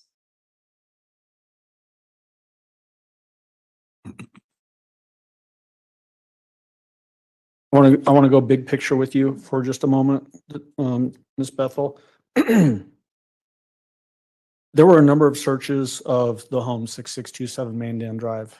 Why were there so many subsequent searches that build on each other over time in this particular case? Initially, we did not, as I said earlier, we did not have a scene per se where there was a body and evidence lying around for us to look at and evaluate. And the information that we learned was during the course of the investigation. Letecia was the person that could provide us with that information, yet she had given us several different stories. And so as the investigation proceeded, we learned new things, which made us have to go back in and then look for these new developments in the home. So the fact that the investigation developed the way it did, was that driven largely by the defendant's own deliberate actions? Yes. Did she mislead the investigation? Yes, she did. Did that misleading the investigation start at the very beginning of the case? Yes. Did it continue until her arrest? Yes. The fact that Gannon's remains were found 1,300 miles away, is that part of that misleading the investigation? Yes, it is. Are you aware of whether a sharp object was ever located in the home that was used to cause those sharp force injuries that Gannon suffered? No, I'm not.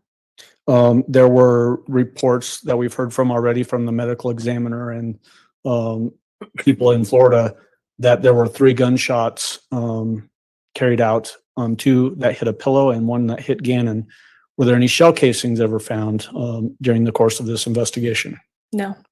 Were there any of Letecia's clothes, the defendant's clothes, that had Gannon's blood on them? Yes. What were those? Her shoes? Okay, but what about her clothing? No. Does the fact that those things were missing, a sharp force instrument, the shell casings, and bloody clothing, did that complicate the investigation? Yes.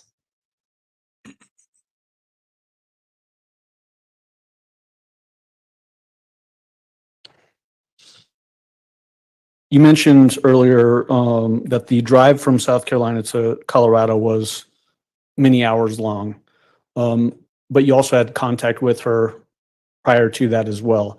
During the totality of your contact with the defendant, did she ever talk with a Spanish accent? No, she did not. Did she ever appear to be in a different personality than what she had been in any other time that you had contact with her? No. Was her personality and persona consistent throughout your time with her? Yes, it was. Were you able to develop, based on your interactions with her, an opinion as to her sanity during the time that you were with her and during the course of this investigation? Thank you so much. All right. I appreciate that, Dave. Were you able to develop an opinion as to her sanity? Yes. And what is that opinion? I believe she is sane and she is manipulative and very calculated. Okay, thank you. That's all I have. Cross-examination, Mr. Cook. I agree.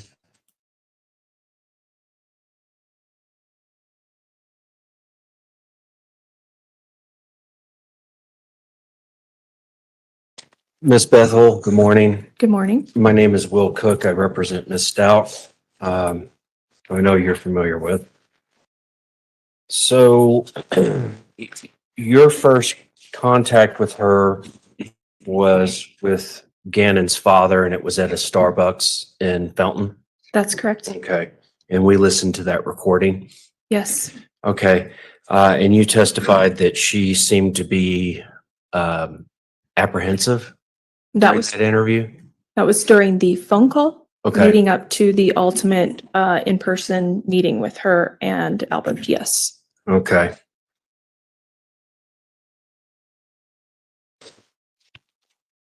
And why do you say apprehensive in the phone call? When I contacted Letecia, I explained who I was and that I was assigned to the investigations division.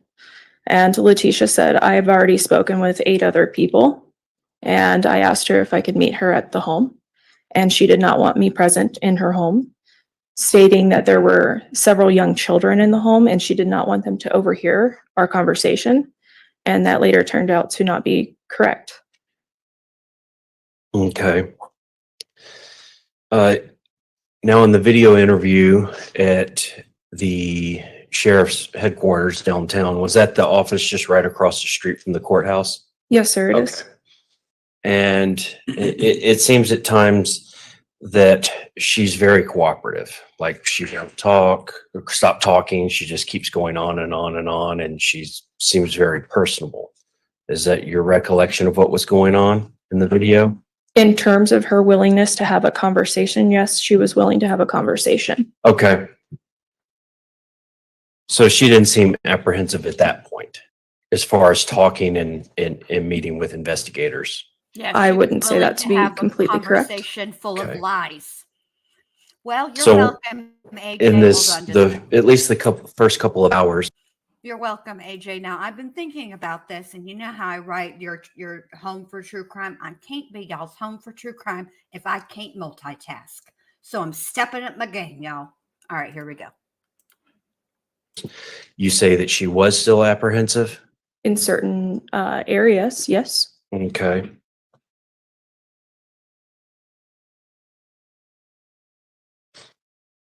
Did during this interview at Starbucks or at the interview room at the El Paso County Sheriff's Office, did she ever try to physically assault you or any of the other deputies? No, she did not. Okay.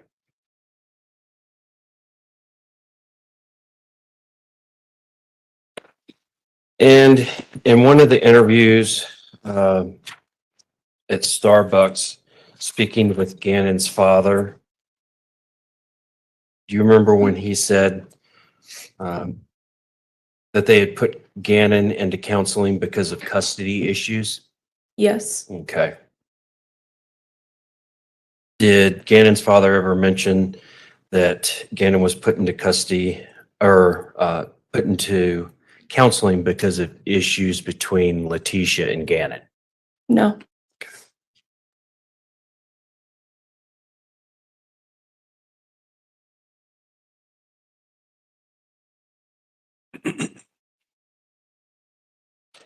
How long would you say you were in the car or the van total with Miss Stauch from South Carolina back to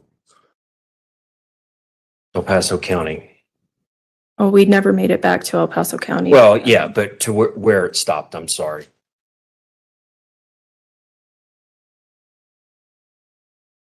Over 24 hours. 24 I would hours. say close to 24 hours at least. Now, did y'all stop in a hotel at one point, or were y'all just switching off drivers and doing it straight? We were just switching off drivers. Okay. Was this some sort of police van? Was it marked, or was it just a white cargo van that you rented somewhere? It wasn't a cargo van. It was a commercial. It was a passenger van that the sheriff's office had rented for us. Okay.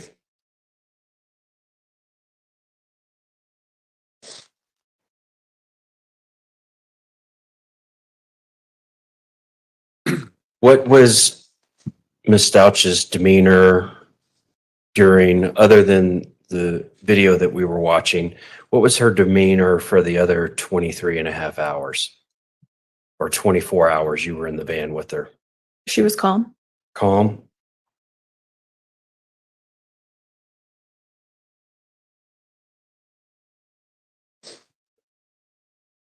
And you said y'all were doing trivia, singing, that sort of thing? Yes. Okay.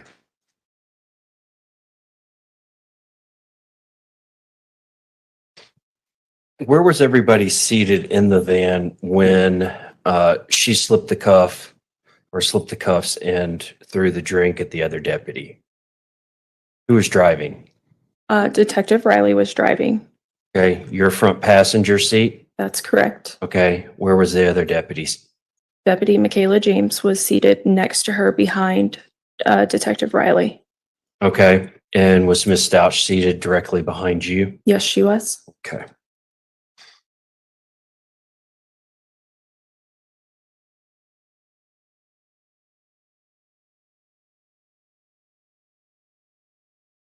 Did you nap during this ride any? Fall asleep? Or were you awake and aware the whole time?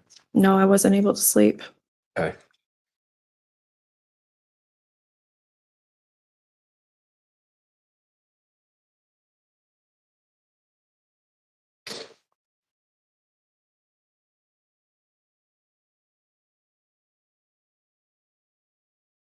Now, you said that Ms. Stauch and your encounters with her seemed calm and collected. I said she seemed calm, yes. Okay. And that she seemed like she wasn't switching between personalities. No. Okay.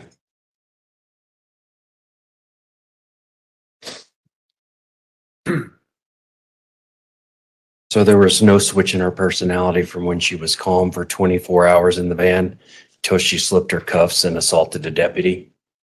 Was there no change in her behavior at that point, in your opinion? There was a change in her behavior, but I don't believe a change in her personality. Okay. May I approach the witness, Your Honor? You may. Ms. Bethel, do you know what this is? It's a diagnostic and statistical manual of mental disorders. Okay. And you see right there, it says DSM-5? Yes, Numeral 5. Do you know what this book is? it's a mental disorder book, I assume. Okay. Have you ever seen it before or ever read it? No, Okay. Did you know in the field of psychiatry that this is more or less the Bible for diagnosing psychiatric disorders? no. Okay.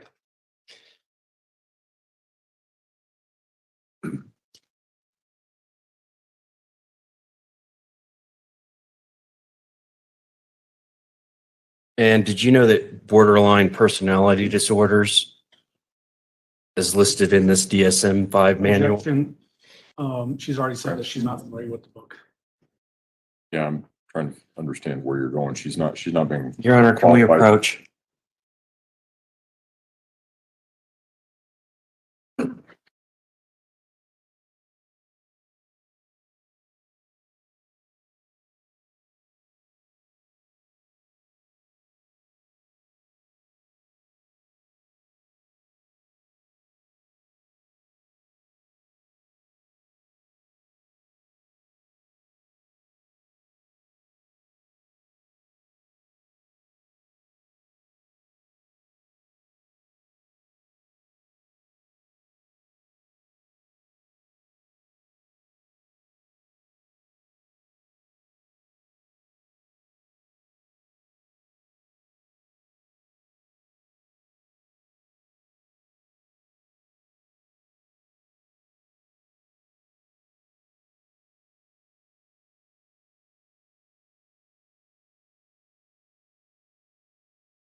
Objection sustained. You can rephrase.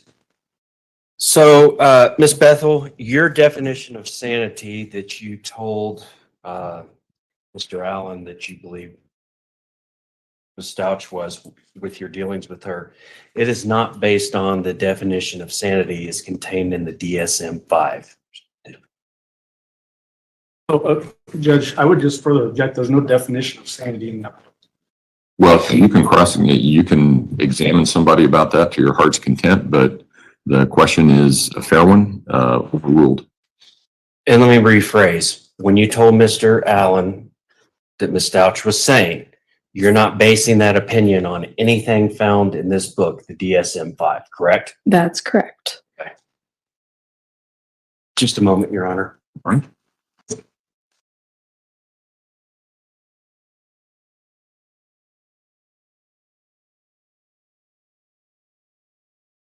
That's all I have, Your Honor. Thank you. Redirect. Thank you, Your Honor. I also like this judge. He's How long have you been in fair. law enforcement prior to you leaving the sheriff's office? 14 years. During your time with the sheriff's office, what were your different duties? I began my career as a civilian and I worked with inmates incarcerated at the El Paso County Criminal Justice Center. From there, I became a deputy in 2010 and received my post-training to become a peace officer. And then from there, I worked on patrol and ultimately into investigations. In your experience of working at detentions at the jail, would you have contact with people that are suffering from mental health disorders? Yes. Would it happen fairly often? Yes. During your time with the sheriff's office, did you also have contact with lots of people in the public? Yes. Did you see people in the I public agree, that had Sunset. mental health disorders? Absolutely, 100%. During your time as a working at the sheriff's office, did you encounter people that had severe mental health disorders? Yes. Did you have contact with people that had that you might have had concerns with that they may be a threat to themselves or others, their safety? Yes. Did this defendant ever get anywhere close to that during your interactions with her? No. Thank No, you. of course not, because there's nothing wrong with her like that way. The jurors have any questions for Ms. Bethel? All right, looks like we have at least one. Oh, I love it when the jury asks questions. I'm always so curious Counsel approach, please. about what they're curious about. Know what I mean? This lady, Letecia, is out here doing the most. Being all extra and violent. I mean, this is the part I don't understand about her whole story as far as the ride back to Colorado goes. If all you wanted to do was open the door to get some air, ma'am, why did you find it necessary to hit the officer in the face with a full can of Monster? I mean, I think that's a pertinent question. I think that is a question that deserves an answer. If all you wanted to do was breathe, then why would you? I mean, Letecia, do you even hear yourself sometimes? I mean, I know that you got a lot of, look, I know what is involved in speaking. You know, you first have to have the thought, right? And usually we mull over what we're about to say, right? And that's the story that won out.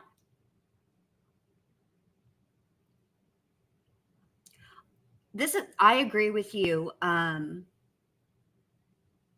David. I do. I feel like with Letecia, the specific alleged diagnosis, I don't find to be valid. And I cannot wait for Dr. Lewis to take the stand, because I'm very much looking forward to her explanation as to how she arrived at that conclusion and diagnosis. Also, I think my comment about who reads the DSM-5 on a whim. Okay. Am I curious about stuff like that? Absolutely. Would I look up stuff? Yes, I would. But but I meant like for this officer. I mean, detectiving is a lot of work. There's, you know, a lot that goes into an investigation. There are multiple reports that have to be filled out, interviews taken, all the things. So for her, she likely would not choose to pick up the DSM-5 for a bit of light reading, right?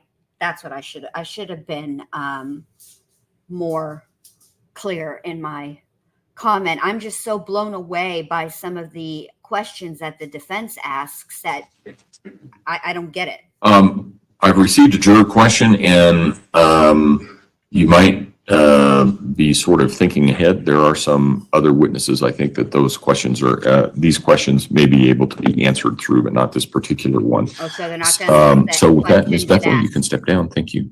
Wow. I'm going to retrieve the exhibit off the witness stand, Judge.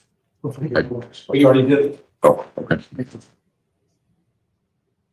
All right, prosecution, call your next witness, please. Christian Leewer on it.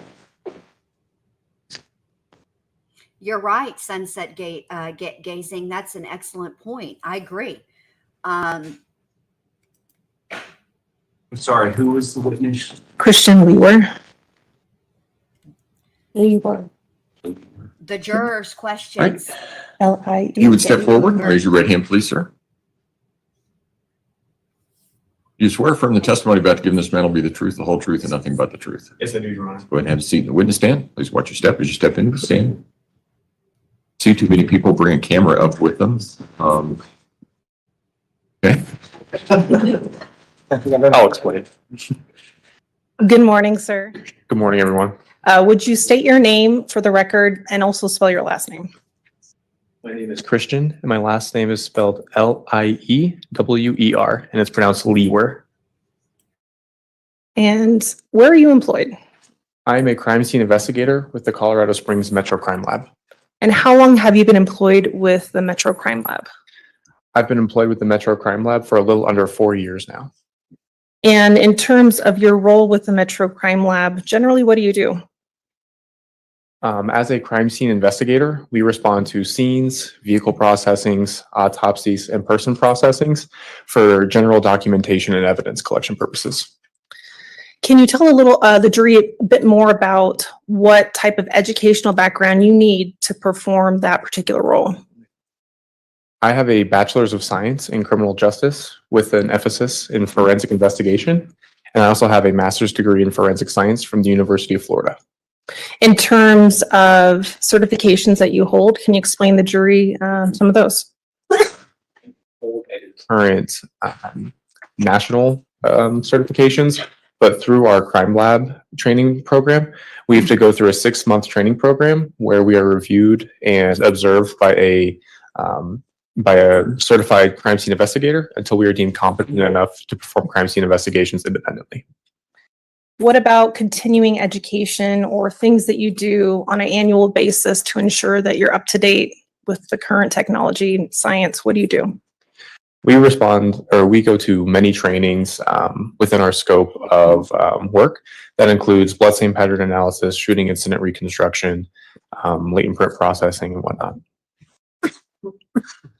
And how many scenes have you responded to over the course of your career thus far? I've responded to approximately 75 crime scenes and a total of approximately 220 total callouts. And the 75 crime scenes, was that specifically as your role as a crime scene investigator? That is correct, yes. And how many times have you testified in an expert capacity? A little bit under 10 times now. And specifically, what capacity was that? Crime scene investigation. Okay. And were all those in this jurisdiction? Yes, they were. Your Honor, at this time, the people who tendered the report, Christian Leewer as an expert in crime scene investigations. Oh, good. Witness will be so qualified. All right. Mr. Leewer, I'd like for you to explain to the jury your role as it relates to the disappearance of Gannon Stauch as you understood it from the get-go. How did your role start? Absolutely. On February 3rd, I was informed that I was requested to respond to 6627 Mandan Drive to complete a search for latent bloodstains and or projectile defects within the residence regarding a missing child. And what was the specific address you were tasked with responding to?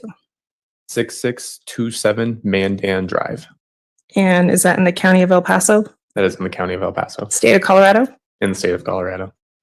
You mentioned that particular response. How many responses did you ultimately have to that residence? I responded to that residence 3 times. And can you break down for the jury each one of those responses, the dates and the times approximately? Absolutely. As I alluded to before, I responded a little bit before lunchtime on February 3rd. I responded later in the evening around 6 p.m. also on February 3rd. And then I also responded on February 5th around a little bit after lunchtime. And in terms of the Metro Crime Lab, how many people were you generally working with for your role in this case? Each of my responses, I had an additional CSI that was in training with me. And then there were 2 other crime scene investigators that also responded on multiple days to the address. So subsequent to your last time at the residence on February 5th, were there additional crime scene investigators that were present that helped process the scene or collect evidence? Yes, there were. Now, you mentioned that you were tasked, briefed with some additional information regarding looking for latent bloodstains. Can you explain to the jury in very basic terms what you mean by blood and bloodstains? So blood, as you all know, is the red fluid that runs through your body that does contain genetic code and carries oxygen. When I refer to latent bloodstains in a crime scene, I mean bloodstains that are either very dilute or cleaned up to where you cannot see them anymore. So we have to use additional processing to make them visible. And generally, what is contained in blood? Why is it important to you and what you do? In a broad sense, what we're concerned about when it comes to blood is the genetic code or your DNA that we are trying to collect with bloodstains. And so in terms of your processing, is your role related to collecting, preserving blood or DNA for additional use by your team? Yes, it is. Our role is to document and collect as much as we can. Okay. Now you mentioned collecting, documenting. What is the specific tool that you may use when you're given information that a scene may involve blood? There are multiple options that we have when it comes to looking at bloodstains. However, when we are looking at latent bloodstains, we will use a chemical called Blue Star that will assist us in visualizing the bloodstains. And generally, what is Blue Star? Blue Star is a presumptive test for blood, meaning that it will react with blood, but it can react with multiple other substances. However, with Blue Star, when it reacts with the heme component of bloodstains, it will chemiluminesce or glow a bright blue color in the dark. You said heme? Correct. Heme. What do you mean by that? It's a molecule in the blood that specifically is targeted by Blue Star in our presumptive testing. So while Blue Star can presumptively test positive for blood, can it presumptively test positive for other substances? It can. Most of what it will react to is any oxidizing agent, which can include cleaning agents, bleach, even horseradish. So it's presumptive in the sense that we can search for blood, but there has to be additional testing to determine if it is blood and if there is any DNA present in that sample. Your Honor, permission to approach the witness? You may. I considered that Sunset Gaming, but I also thought that I would. Mr. Lee, would you be generally surprised if recognize she what wasn't I'm there. holding here, which has been marked Hang on as just a People's second. Exhibit 442? Yes, I do. How do you recognize it? I wouldn't be surprised, Sunset Gaming, if she were aware that the transport was being recorded, both audio and video, and if perhaps she did what she did in an attempt to look crazy. Because, if you think about it, what rational person, right, would attempt an escape from a moving vehicle, right? And I'm not talking about, I'm talking about in this type of circumstances, not like if you were abducted or something, then obviously that's different.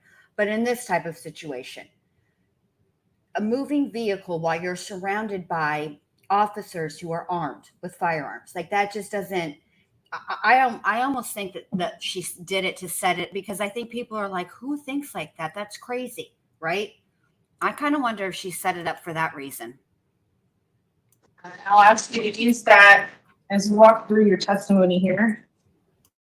Is this the right positioning that you prefer for this? It's very big. It's fine. It's most important that the jury be able to see it. I think maybe if you can't it. Well, thank you, David. I appreciate that. And I'll say this. The other thing that I think she might have potentially been doing is trying to set herself up for a lawsuit against the El Paso County. Like, you know, saying that the cops were brutal to her. Do you know what I mean? I think that might have been part of it too. She's sly like a fox.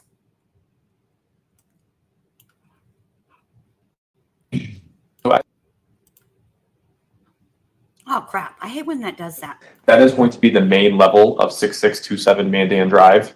And when it relates to my crime scene processing, my first response was predominantly focused on in the upper right-hand corner over here. That is the garage. We were tasked with searching for latent bloodstains in the garage earlier that day. As you can see at the bottom left corner of the garage, there's a doorway. That will open into the laundry room, which the laundry room will continue to open into the main level of the home. Towards the center of this top half of the diagram, there is a stairwell. This stairwell leads to the basement, which the basement is highlighted on the bottom level or the bottom half of this diagram. Can you guys see the bottom half over there? Is it okay if I move the diagram slightly? That's fine. And Your Honor, if the jurors need to stand up or move around to see the diagram, would that be permissible Yeah, in that's fine. their chair? Yeah, if you need to, especially the guys in the hole over there. That's And Mr. Leeward, just so we can make sure that your voice is projected, just make sure that your voice is projecting. Absolutely. Can you all see the whole diagram now? Fantastic. So can all of the jurors hear him? We have a mic.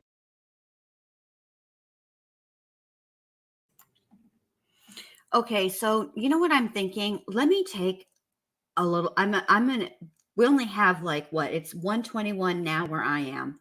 So 39 minutes roughly before they likely take their lunch break.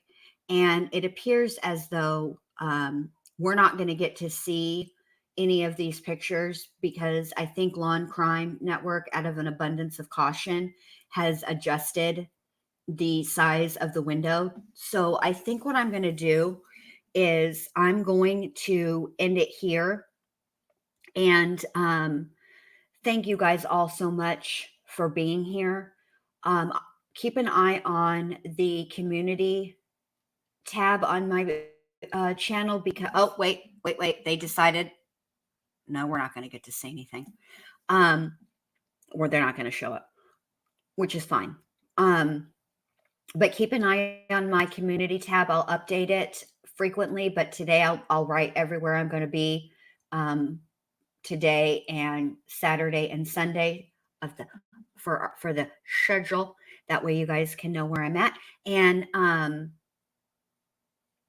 think Allie is going to go live probably in, oh, thank you, Erica. Absolutely. I will do it. Anyway, Allie, I think, is going to go live here in, like 40 minutes or so, or 38 minutes, and read the tweets, the live tweets from the courtroom in Lori Vallow's trial. And because Zulema is on the stand and she's another witness that's going to be real fascinating because we know for sure that she was given immunity. She has immunity. So I'm very curious as to what she is going to test it. You're welcome, babe. Anytime, Allie. So let's go over there when they go on lunch. But the fact that Zulema was given immunity is very, very interesting to me. And I'll tell you why, because they don't give people immunity if they ain't done nothing. And I'm very curious. Let me rephrase that. If they ain't done nothing criminal. Okay.